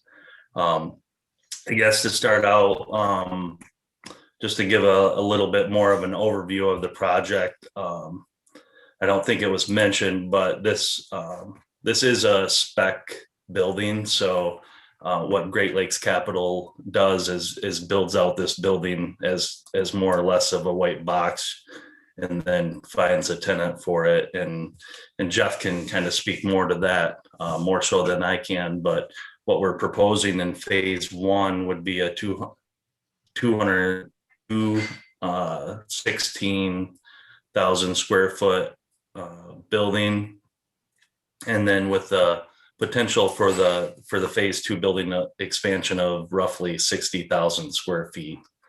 It sits on approximately 16 acres, as Tricia had pointed out, kind of in that southeast quadrant of where Hendershot will be extended. Just that's kind of more of an overview. So the key point there is it's a spec building. So some of the other comments relating to signage, we don't really have a handle on there, but in our plans, we note that it will be compliant with the ordinance. So as those become available, during final review, we would be happy to submit those. I believe you also have a copy of the floor plan and the building elevations. Hopefully those made it into your packets to kind of show the preliminary concepts and the overall layout as it relates to the site plan. As Tricia mentioned, we've been working with staff since December on this. Originally, we had submitted only for a rezone, and that rezone was for the ML light industrial rezone classification. After talking with Tricia and Frank, they suggested that we go through with the IPUD process. And after that discussion, Jeff and his team decided that we would go that route and I guess join that with the PASP. And so we've been working on several iterations of that site plan, as Tricia mentioned, with the drive on the 4 mile, and addressed many of their concerns in those meetings. Came back, I think, to them 3 times with revisions addressing their concerns.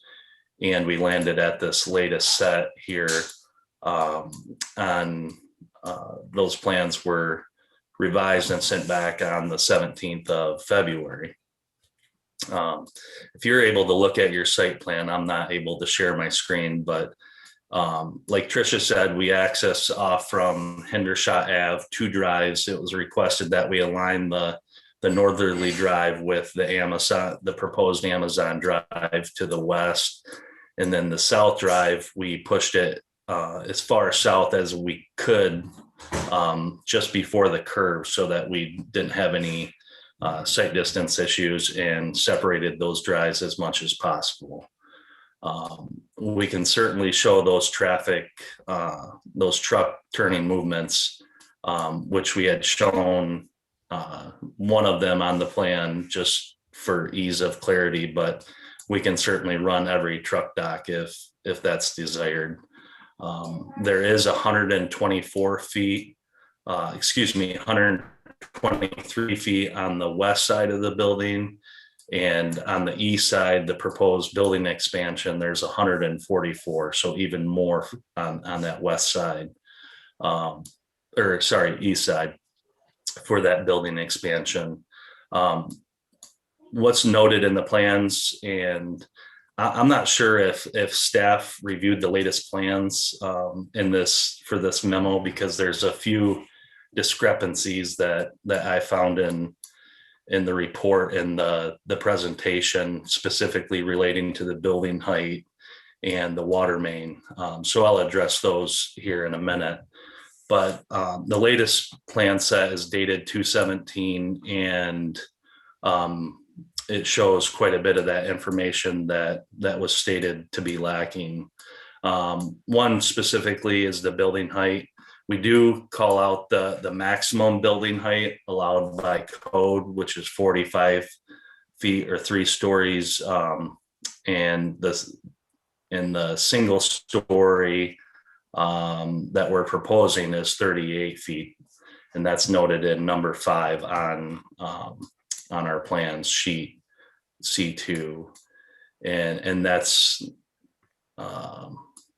similar or equal to what the building elevation plan shows. The main access for the employee lot, given that, we remove that drive onto 4 Mile, the main access to that would be in that northerly Hendershot Drive, and then they would traverse through the drive aisle along the west side of the building and then up into the front parking. The entry door is situated on the east side. That's a preliminary elevation that was submitted. So if it's desired that the city would like that door on the north face of the building where the glass is, I'm pretty sure that can easily be changed. But I'll let Jeff and Mike speak to that. We do show the majority of the parking along the north building line, and then we also show parking along the east building line. The future 3 expansion, that would just be the trailer parking, and that's hatched, designated as heavy duty pavement on our sheet C2. So I think there was a question about whether that was going to be paved or not. A couple of the other comments that were made, specifically relating to the landscape buffers, we did show a minimal amount of landscaping on the west side, because we do show on the grading plan a proposed berm along that east side, and we understand there's some plantings lacking over there, but we wanted to discuss that further with the planning commission, because it is kind of an odd situation, because we have residential kind of on that northern half of our east property line, but then you have the water tower there on the south half. So I think it would be best if we kind of consolidated some of that landscaping to the north half and really concentrated on that along that north portion of the site where it abuts the residential use to the east. We can certainly review that further in the final detailed design with city staff and come to a conclusion, but we're more than happy to work through that. I'm sorry, I'm just trying to catch a lot of the points that were made. I think I touched on the clarifications for permitted uses, and Jeff's really in a position to talk or speak to those more so as far as what he's willing to strike from that. But to my knowledge, they wouldn't want to do any recycling or composting or self-storage or any type of fuel dispensing. But I'll let him address that when he's able to comment. And then the building height we talked about and the signage we talked about.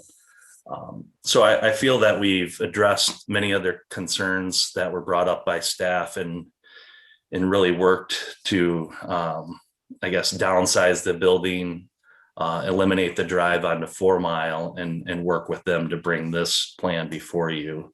One thing that I'll know is the phase 2 building expansion. That's still an unknown at this point, but working on past PUDs, we wanted to show the worst case scenario to leave that option open. So it's possible that phase 2 building expansion could be less or not happen for quite a number of years, but we've shown it in this preliminary design to show how the grading would work, the stormwater, and the circulation. I guess with that, I'll jump over to the engineering comments.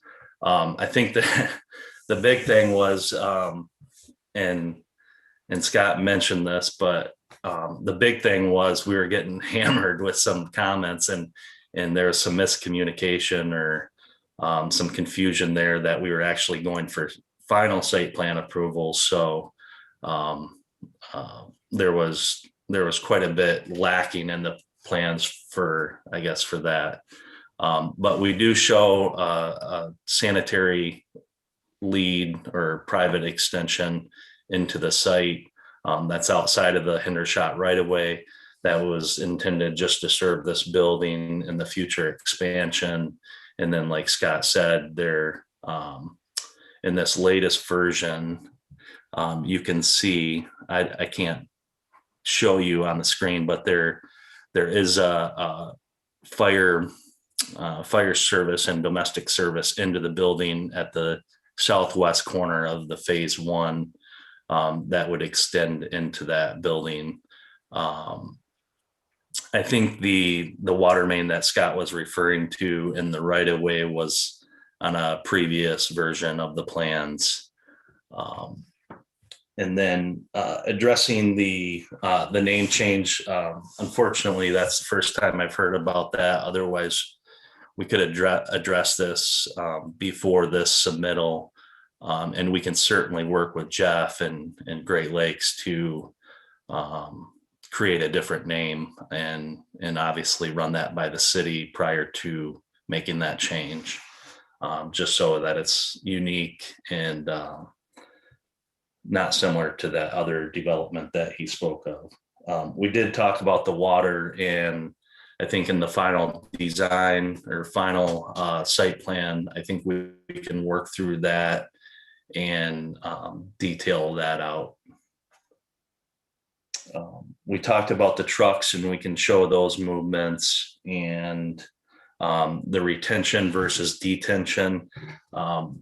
As many of you may know, this site really drops from, I guess, southwest to northeast. For the most part, there is kind of a ridge in the middle, but a lot of that site is draining to the 4 Mile right of way. So it would be possible that we could look at discharge options to that right of way at a permitted rate, but we can certainly work with the city on those storm calculations and scenarios to prepare, a management strategy that works best for all. We do have the soils report coming in here shortly. I think after that last meeting that we had, Jeff felt pretty comfortable with releasing that ahead of getting the rezone approved. But I think he had some assurances to at least release that so we could get out in front of that before final design in the case that this moves forward. So we'll be happy to share those and work on a stormwater management strategy that works for the city. Talking a little bit more about the landscaping on that side in the siting of this building.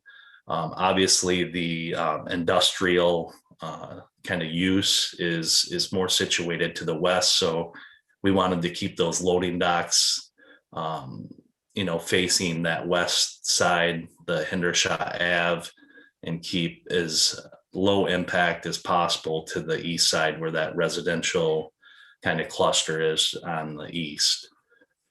There is quite a bit of screening that we understand that we need to include there, but we felt that the parking in the office space along the east side would be best versus having any industry over on that northwest corner or northeast corner, excuse me. I guess that concludes my my kind of presentation and summary. Jeff, I know that you were driving and we're hoping to be able to comment on some of this.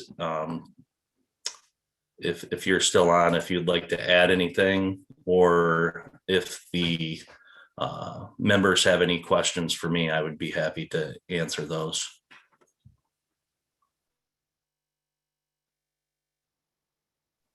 Jason, you might need to remind Jeff, who's joining us by phone, how to unmute. Yep, so that's *6 will unmute, *6. It looks like you're unmuted. Hi, Jeff.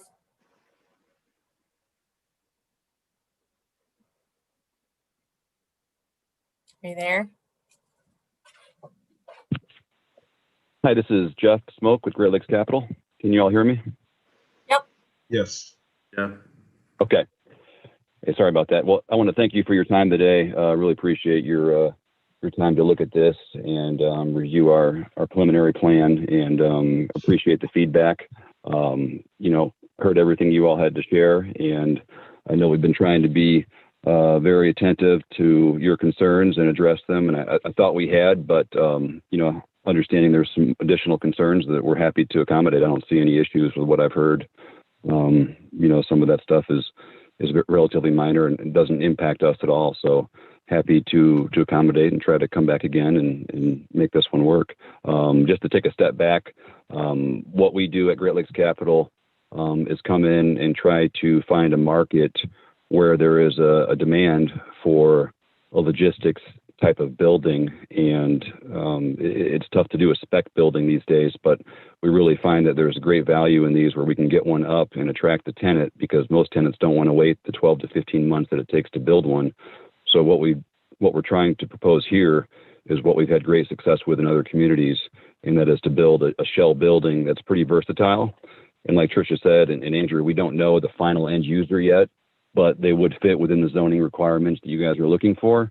So I'm not too concerned about that. I think we all want the same kind of tenant, but right now it's hard to pin down and know exactly what kind of tenant we're going to get. So we're trying to design the building with the most amount of flexibility to attract, the best quality tenant that we can find.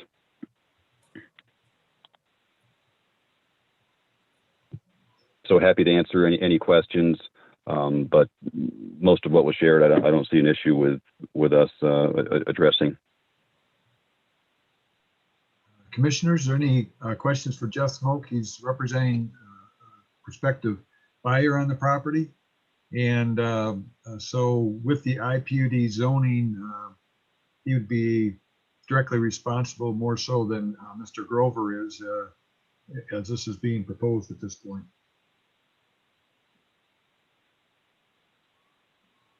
So in terms of, if I may, Tricia in her review mentioned, again, recycling, composting operations, self-storage, 24-hour access, automated fuel dispensing, major auto repair, kennels, uses that require refrigerated trucks that stay running on the site. From your standpoint, that is acceptable if that were removed as prospective uses as a condition of the IPUD? In terms of the refrigerated trucks, we've been trying to be very cognizant. I wouldn't want to rule out a tenant that might potentially have that. Again, I have no idea. We haven't had a tenant yet that has a need for that, but you know, if they were down at the south end of the site, I don't know if that would be as impactful as being on the north end or the east end, if that's something that we could discuss. Again, we're just trying to cast a wide net here to attract, you know, the best possible tenant. And I think all the other uses you mentioned, totally agreeable with those. We don't plan on, you know, targeting a kennel or a 24-hour mini storage or anything like that, or a fuel dispensary facility. But if we had a food grade business that had refrigerated trucks that had to be running for a certain amount of time, I wouldn't want to preclude, you know, that tenant from being able to potentially lease the building, if that makes sense. Yep. Okay, understood. Harry, I don't know if you can see Mike Hausman, who's raising his hand. I think he might have a couple comments. Okay, Mike is he's been described as being on the development team. And Mr. Hausman, you'd like to offer comment? Thank you, Mr. Chairman. Yeah, I just wanted to jump in. Scott, you and I have known each other for a long time. Tricia, you and I haven't had the pleasure of meeting yet. But I wanted to just kind of lay out, I guess, my opinion on the recommendation for preliminary site plan approval to not forward that. When I look at the plans and, you know, prior to coming into tonight, I was looking at what they were trying to address, and I felt that they really do have quite a bit of detail on those plans, you know, more so than I've seen in the past on other preliminary area site plan approvals. And I'd like to just ask that that be reconsidered after, you know, Andrew went through his explanations and changes that are on the plan. I could see them on the plan as they were up on the screen. It seems like the majority have been addressed, with the exception of a couple of the uses, items that would easily be taken care of before any final site plan approval could be, you know, brought back to the Planning Commission. It would be nice if we could at least get that step through today. And if not, what would be the quickest we could get back in front of the Planning Commission for the preliminary site plan approval?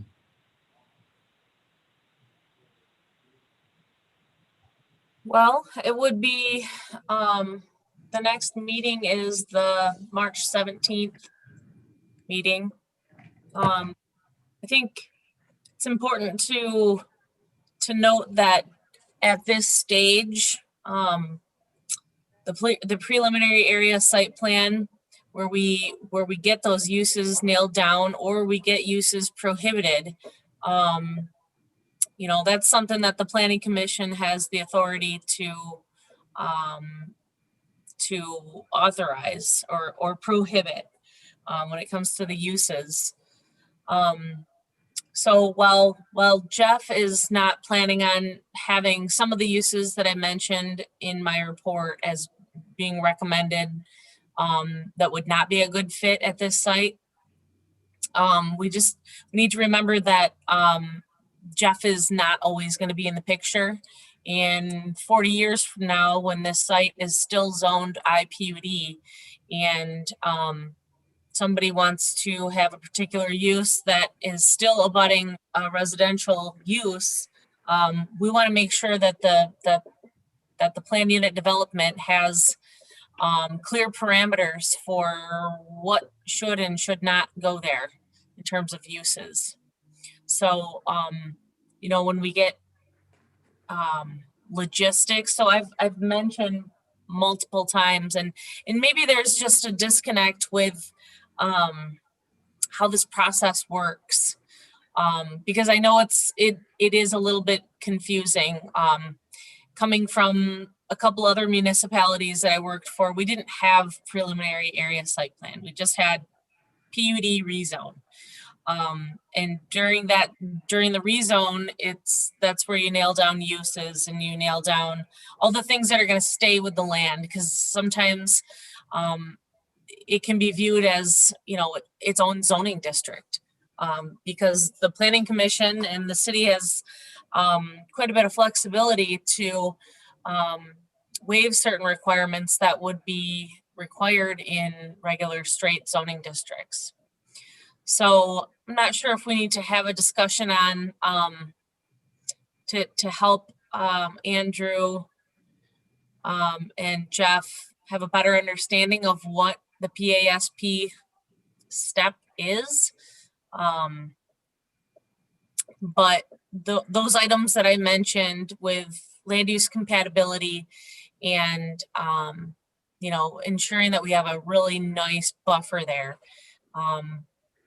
Those are two main points that I don't feel comfortable with recommending approval at this point in time. Thank you, Tricia, but I just got to clarify my understanding. So preliminary area site plan approval doesn't address all the details of landscaping, grades, stormwater retention, detention, and the calculations that go with that. But what's really important is the uses of those buildings, like we've discussed, and Jeff has said that he's not concerned with the ones that you're saying should be excluded, with the exception he wanted to have the conversation on refrigeration. And those are for the PUD process. Those are what's put in the PUD language and has nothing to do with site plan approval. And really should be finalized between now and the city commission meeting. So when they approve the recommendation for the IPUD, the language for those uses is in the zoning. And well, as Tom Weil, I'm waiting for Tom to chime in and say, this is not, let's make a deal. You know, we put a recommendation out there. The planning commission has the discretion to approve, deny, or table. You know, and I don't get a vote. I just provide a recommendation. And so, you know, some of these items are not haven't been clarified enough, I don't think, for the comfort level to be there for an approval tonight. Well, I will chime Thank in you. because we're back to the old bugaboo again of drainage. Where's this water gonna go? I heard that we're gonna run it down the road commission, down 4 Mile Road, down the ditch. We haven't seen anything on that, on your plans, nor has the road commission seen it, I don't think. I think you got the cart before the horse here on this site plan. I'm not comfortable at this point. I think you gotta finalize some of these details and get them a little more closer to what you're really proposing. well, thank you very much. I actually disagree because this is preliminary site plan. It's not the detail from where the stormwater goes, but I'll leave it at that. If we can get a recommendation for the IPUD to move forward, that'd be great. And we'll take care of the detail later. Mr. I'm Chair, okay with the rezoning, but I think your site plan needs a lot more detail before I'd be comfortable in approving it. Okay, Tyler? Mr. Chair, I've heard some things that disturbed me this evening. Mr. Rossell stated not working off the same set of plans with the city. That disturbed me. I'm not sure who failed there, but Mr. Rossell said that. He also said he wasn't aware of certain conditions in the reports. I don't know who failed to do that. I haven't heard that from other applicants. I've been around for a long time here, so I'm a little disturbed by that. I've also heard it's a spec building. Well, what's the rush? You don't have a tenant. You don't even know what might go there. And right now you're putting a size 12 foot in a size 9 shoe. I have never seen or I have actually, but rarely do I see sites built out to this extent, especially for a spec building. I also heard we can do that, we can do this. Why is it not in the plans then? I'm here to approve plans. I just want to see the plans. I don't want to debate the plans unless there's like one or two things that we debate. Arnold Grover is fully aware of our feelings putting IPUDs up against residential. So building that building out to the absolute edge of the site plan against residential. Oh, there's a 60-foot driveway. Well, that's a flat driveway with nothing. So you're going up against residential, and Mr. Arnold is fully aware of our feelings on that. You know, and then the preliminary site plan versus the preliminary site plan. If we say yes to this preliminary site plan, but then when it comes back and you guys want to put a fully built out building butting up against residential, we may come back and say, no, we only want 60% of the site done. So it's better to get on the record what we agree to before what you bring something that we might not agree to. So I would never approve this site plan is not a site plan, and moving forward would be that would be to our detriment and not our responsibility. We have a fiduciary responsibility here to protect the city and to protect the neighbors. And this is there is way too many issues here for me to move forward. I have no problem approving the rezoning, but the claims that are made here are wrong. I'm sorry, they're wrong.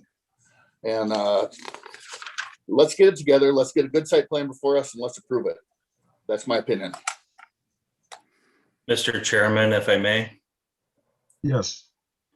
Yeah, and Mr. Corfage, I think that's how you say your name. I guess what I was implying or what I stated in regards to some of the comments that were made in the report, that is not what we had discussed. So those were just new to me. It's not something we can't work out, but you know, I need to reiterate that this is a preliminary site plan. So this is well beyond what we've done in any other municipality. No disrespect here, and I understand your requirements, but this plan for a preliminary site plan review has more detail. And I guess on behalf of our team, it's you know, to go through and get a rezone, that's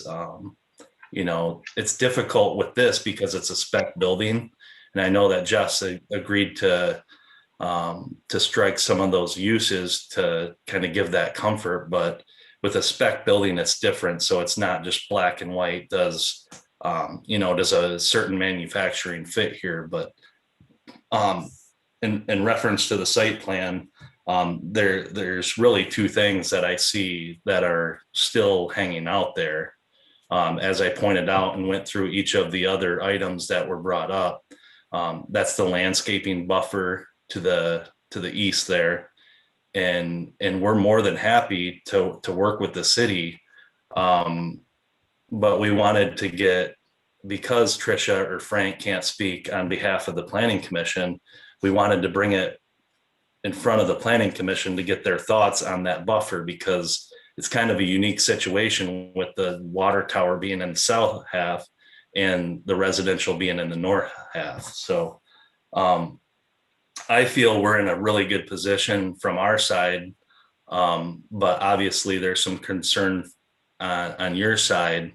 But I know for a fact that the final site plan has to come before you. So that's when all the details of, you know, the real fine details are worked out. So like Mike said, I would ask that you consider approving the preliminary site plan, because it does meet all the requirements in your checklist other than the landscape and the signage. I must condemn you, or not condemn, commend you. You said my name right. So thank you for that. Nobody ever does. And I'm not here just to be argumentative. I'm sorry about that, but I've heard an awful lot that your team was not aware of some things.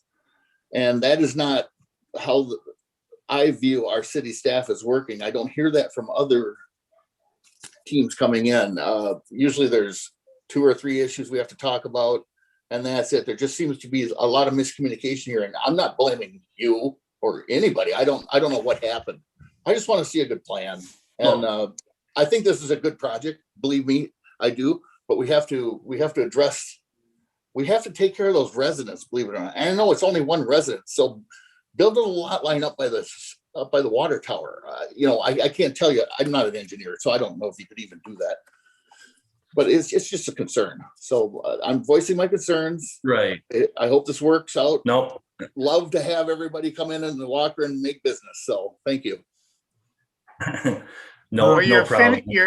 I appreciate your comments, and this is what I live for, is to get beat up by planning commissions all day. So, and I don't want to make it sound like we were blindsided by staff, but just a couple of the comments, like the additional truck movements, and that just came across in the staff report. So it's not that I wasn't aware of them before tonight, but some of the stuff we didn't talk about. And then like I mentioned, looking at the latest set of plans, just to make sure that we're all on the same page, because the building heights listed on there and in the water main. So we're more than happy to work with the planning commission and the city to address all these. But we've been at this for quite a few months and have made a lot of revisions to get to where we're at. So we just hope that we're able to move forward. And we hear your concerns, especially after some of the the previous cases. So the drainage, and hearing some of those concerns. But that's something that we really have to dive into deeper, with the final. So that's gonna, take it to the next level, and that will really be addressed in the final site plans. But well, I think we'll be a little more comfortable if you address some of that before. But also, I noticed your finished floor elevation is 13 feet above the adjacent property line. And then you're going to put a 36-foot high building on top of that. That's 45 plus feet towering over the house. Granted, there's a driveway in between, but yeah. I guess that's the end of my comments, but I think you're a little, I've said it before, I think you're a little ahead of the game here with us. Okay. We've had some pretty good discussion here. Tyler, you wanted another comment? No, I would just suggest we open the public hearing. It is a public hearing, and I'm not Right. sure there's any public here, but Yeah, I think we are at that point. So I'll make that motion to open the public hearing. Okay, motion by Tyler.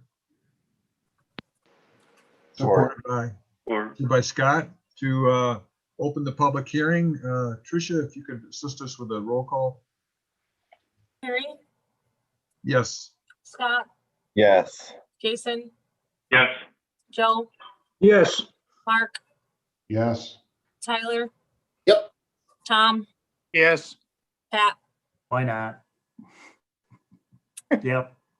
Yes. Okay. Motion passes. Open the public hearing again. If you're out there on computer, if you could raise your virtual hand. If you're calling in, *6. And Jason, if you could help us if anybody wishes to be recognized. I'm not seeing anyone. Going once. Make a motion to close the public hearing. Support. Motion by Tyler, supported by Pat. Yep. To close the public hearing. All those in favor, I'll go through the roll call vote once more. Harry, Yes. Scott, Yes. Jason, Yes. Joe, Yes. Mark, Yes. Tyler, Yes. Tom, Yes. Pat. Yes. Okay, we've had talked about a number of things. Two things that stick out in my mind right now. the truck turning templates. Again, we've got limited number here. I think it's an important thing. I think it was pointed out by city engineer that want to be assured that there's enough room within the site so that we don't have those turning movements being undertaken out in the public right away. And if it's a matter of if we need additional maneuvering area to accomplish those turns, with that in mind, that might affect the dimension of the proposed building. And also with respect to stormwater, I don't know that I heard a definitive whether they're looking at detention or retention. Again, a couple of things that I think are important to know, not only with the PUD, but specifically with a preliminary area site plan.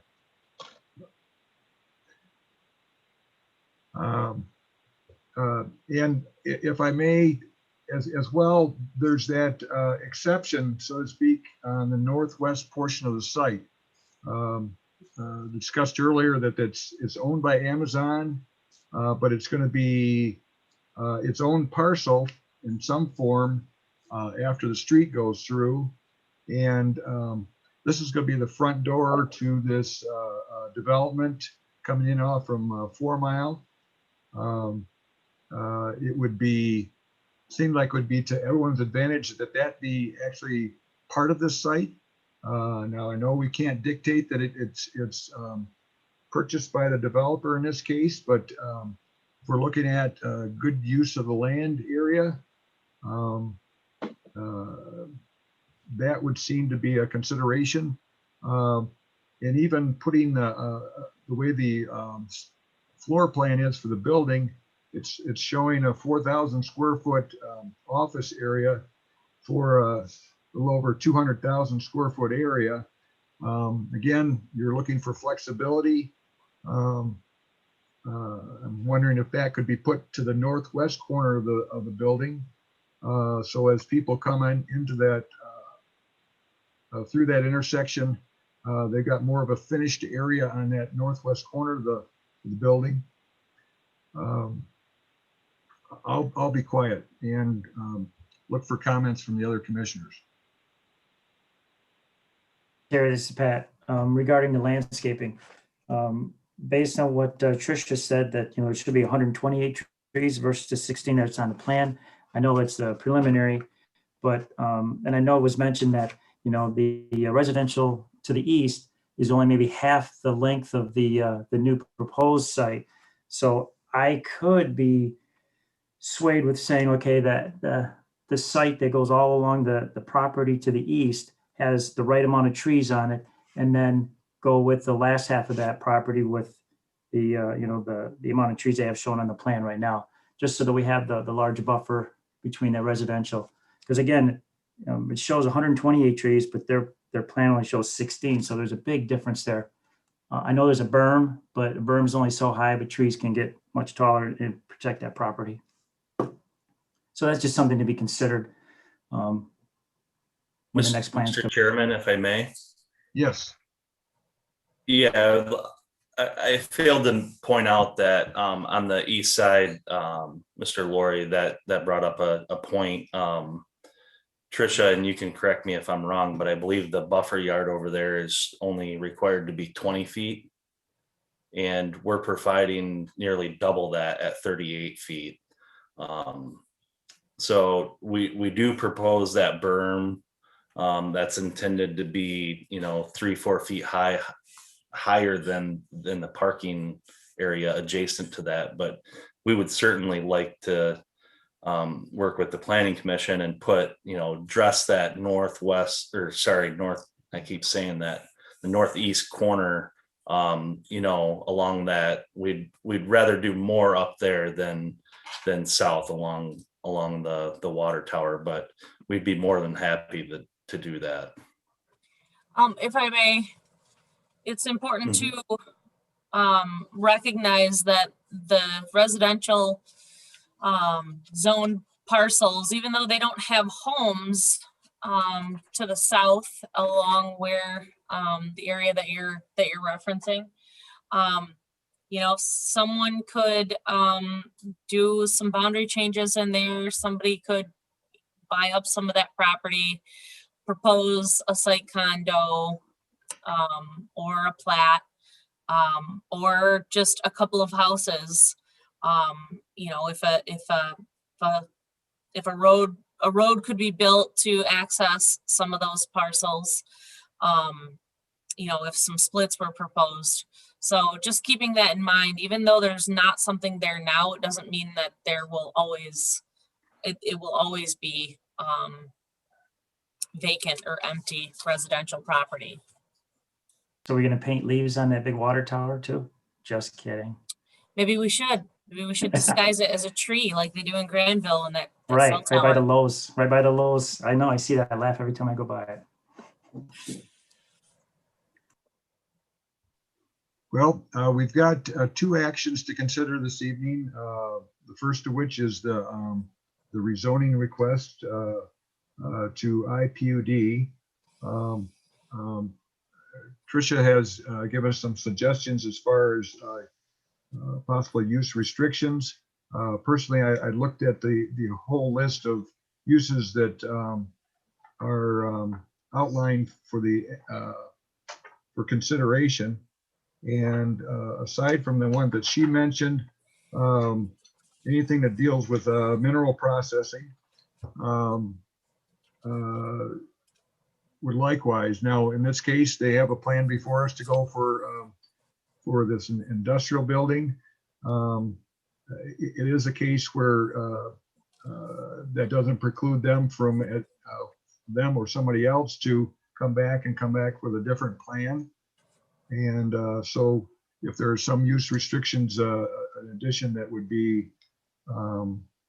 we'd want to consider, now is the time to identify those. So any conversation about the proposed rezoning, I've heard some comments in favor of the rezoning.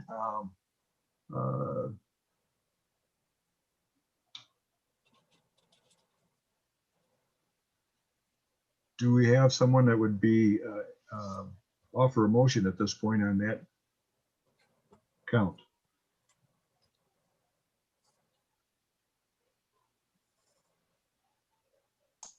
Tyler, your lips are moving. Mr. Chair, can you hear me Yes. now? Yes. First of all, thank you for your calm leadership through this long evening, which is longer than I thought it was going to be. Secondly, I will offer a motion, case number 20-882, public or rezone request A to IPUD, Great Lakes Capital 31744 Mile Road Northwest.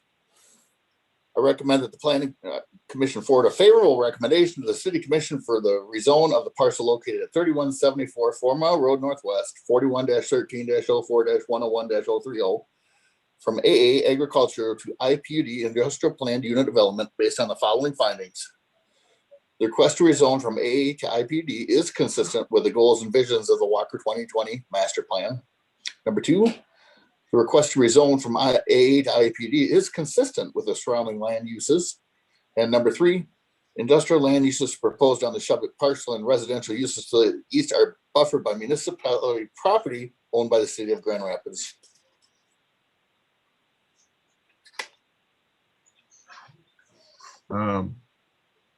Okay, with that motion, you've talked about changing it as far as conditions on use. Do you see any benefit of calling any out? As discussed, the uses of aggregate, outside storage, inside storage, and such uses would not be allowed.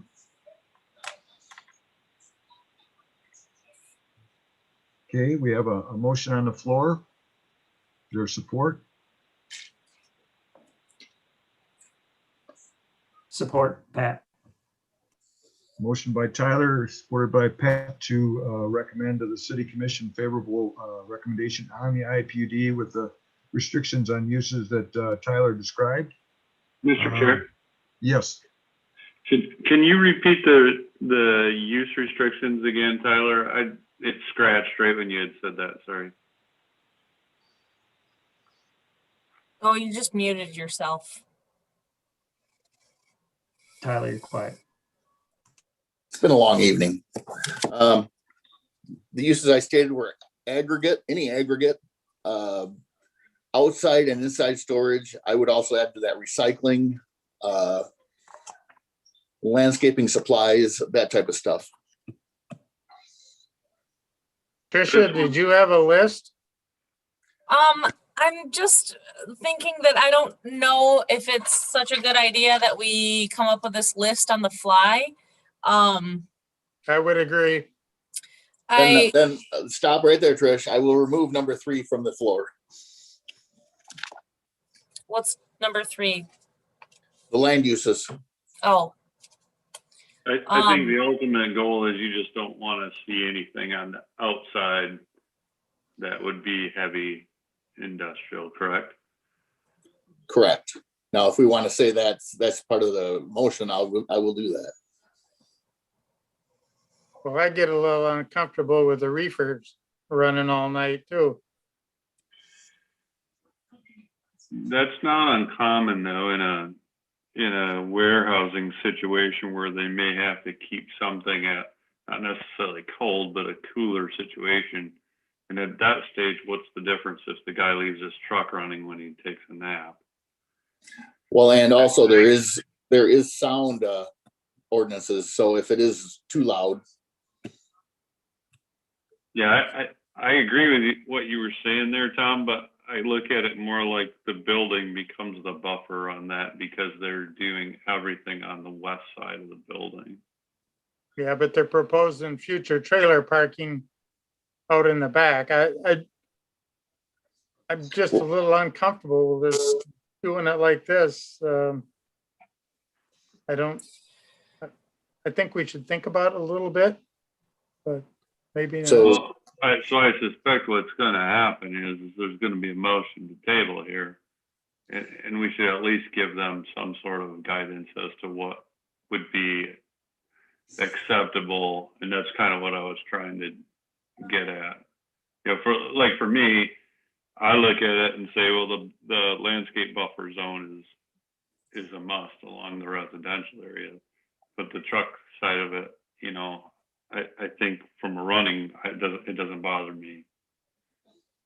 Well, I'm not going to die on the sword over the reefer trucks. I mean, but well, I think we're just rezoning from AA to IPUD. We don't necessarily have to restrict everything just for the rezoning. Right. right. We go forward. The uses need to be clarified on the plans in the PASP.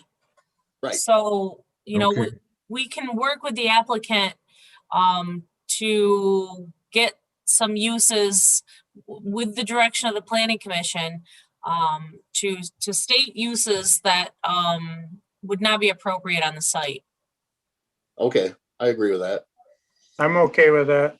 So we're going, and so your motion again is going to be to. The request to rezone from AE to IPUD, consistent with the goals and visions of the Walker Master Plan, and the request to rezone from AE to IPUD is consistent with the surrounding land use. And the rest would be left up to the PASP. Okay. And Pat, are you still in? Yeah, I still support. Okay. Got a motion on the floor and a support.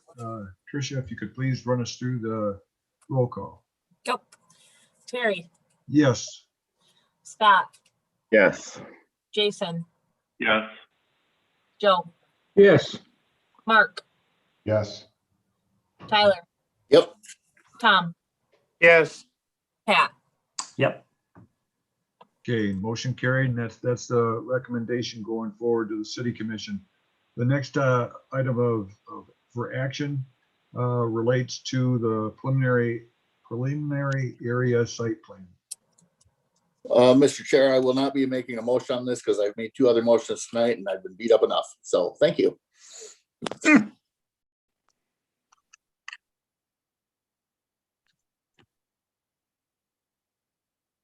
Well, we've had a lot of conversation regarding possible conditions to it. We've got a recommendation from staff to table action at this point in time. I'll make a motion to table. I think we've given the applicant plenty of feedback on what we think we should see for them on a plan to come back to us.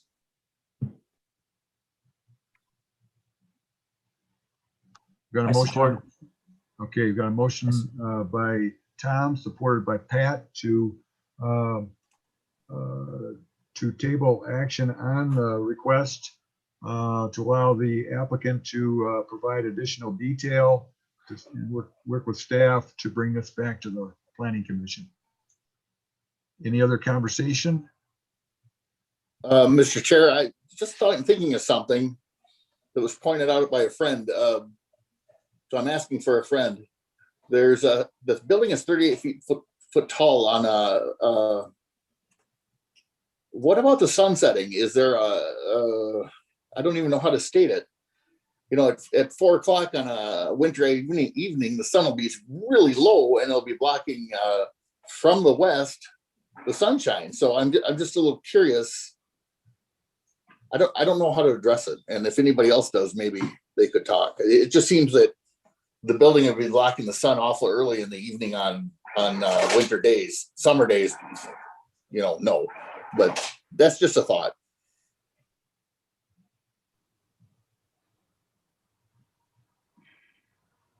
Well, in that respect, the developer's working with an existing site. The topography is such that it's already higher than the properties to the east. The ordinance allows up to a 45-foot height. They're proposing 38. I think that was raised during the discussion that those two together is quite large. So that might be a consideration, is that they're proposing 38. Maybe that's a limitation for the building height itself, given the grade, finished grade that they're proposing for the finished floor of this building. But again, that gets more into if we're in a position right now to take action on it, but we've got a motion on the floor to table. There's no other conversation. Tricia, if you could please call the roll on this.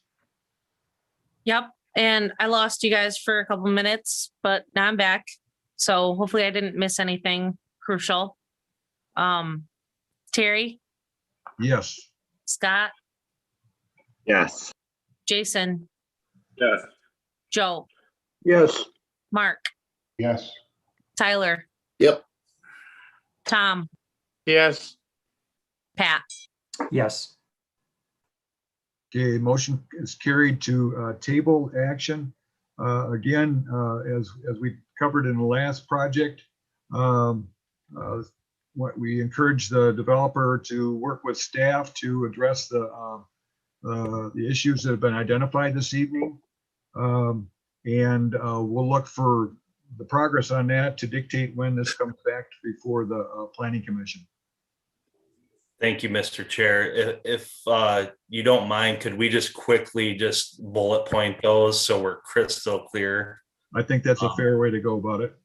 So the truck turning templates, we want them at every single truck dock. The drainage, we need to define whether we have an outlet, and then the signage. And then we need to list every single use that could be a potential here. Those are the 4 that I had written down. Instead of listing uses that could be potential, it would be best to list uses that the PUD would prohibit. Okay. And I believe we spoke of 5 of those. So if there's additional uses that either the Planning Commission or staff recommends that we strike, we would just like to know those before the next meeting, please. Yep, absolutely.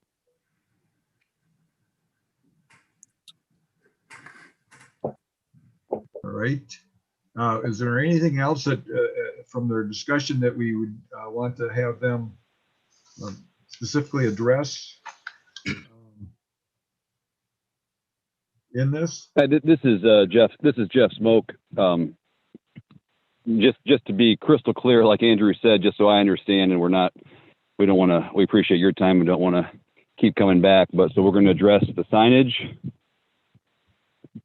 the truck radiuses, and the uses, and then if you all agree with those, what we've come back with, and that will garner the preliminary site plan approval. Is that just so I understand the process? One thing I would add to that is the landscaping on the east side is very critical to the residential. So Okay, please show that good point. We can full detail. We can definitely. Okay. Yeah, we So can. We so will address landscaping- that. And the But it's drainage. just landscaping, signage, drainage, and the truck radiuses, and the uses, of course, that Everything we is discussed. So, detailed in our staff reports. Yeah, let me chime in. I'd like to be able to go through my report with you next time and say, resolved, resolved, resolved. I don't want to just pull a couple of the highlights out. I mean, we've been through this a number of times at staff level, so this is a great chance to clean those things up, I think. Right, and I think, I guess our frustration is we've been through these several times, but a couple of the items have on the report are new items, so we didn't go through those in the tech review. So that's why we just want to make it easy for everyone, and we'll work with staff to address those.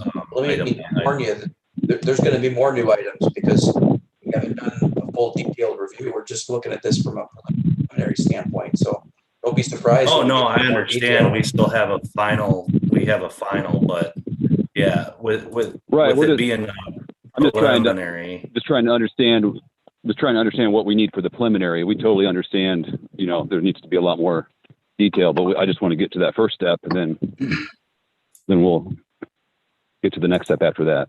Yeah, I think I think the name of the review is a little bit deceiving because it's called preliminary area site plan. But it doesn't mean that it's a preliminary site plan review. It's a preliminary area site plan. So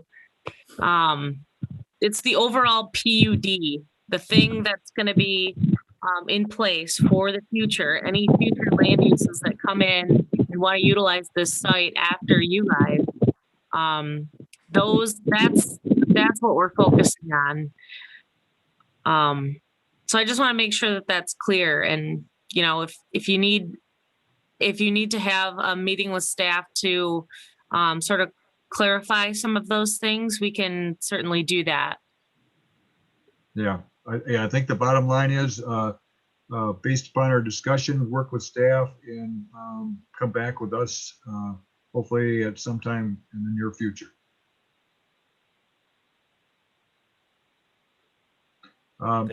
Thank you all for your time. Thanks, everybody. Have a good night. Yeah, you're welcome. I'd like to, Arnold wants to say something. correct. Arnold, if you'd like to. Yeah, I'm sorry to try to speak so late in the meeting here, but I didn't really know when to address a couple of comments after the open discussion here, the public hearing. And I found it rather interesting, especially on a zoning change and when you're dealing with site plan approval, preliminary anyway, that with public notice going out to neighbors, particularly the residential, that no one really showed up at the meeting here and there were no written comments sent into Tricia. I assume that's correct, Tricia. I did get some emails. Oh, you did? Okay. And some written comments. Yep. From okay. The neighboring guy to the east. Okay. I guess we didn't hear those, but I was just kind of curious about that. And the other thing I was making note of here is it wasn't brought up. I know we have the water tower there, which we're talking about height a little bit, but the water tower being, I don't know how tall that is, 35, 40 feet, right adjacent to the residential that we've been concerned about. But also what wasn't mentioned was that there's another 3-acre piece separating the water tower from the subject property we're talking about here tonight, which is owned by Consumers Power, which was purchased by Consumers Power for a future substation sometime in the future. And of course, we know that substations, not the most attractive things, but that's gonna probably be there someday in the future, I would imagine. And then the only other thought I had is on spec buildings. This would not be, of course, the first spec building that was brought into Walker. There's been a number of spec buildings built in Walker over the years. And as I look back, I don't know if there's anything negative about it, but everything that I know of, and having been in real estate, commercial, industrial for over 40 years in Walker primarily, I've found nothing really negative about having a spec building. And particularly in this market, in fact, I would think that, gosh, we all got to be excited. I mean, this is probably the most dynamic, exciting market that I've seen in my career.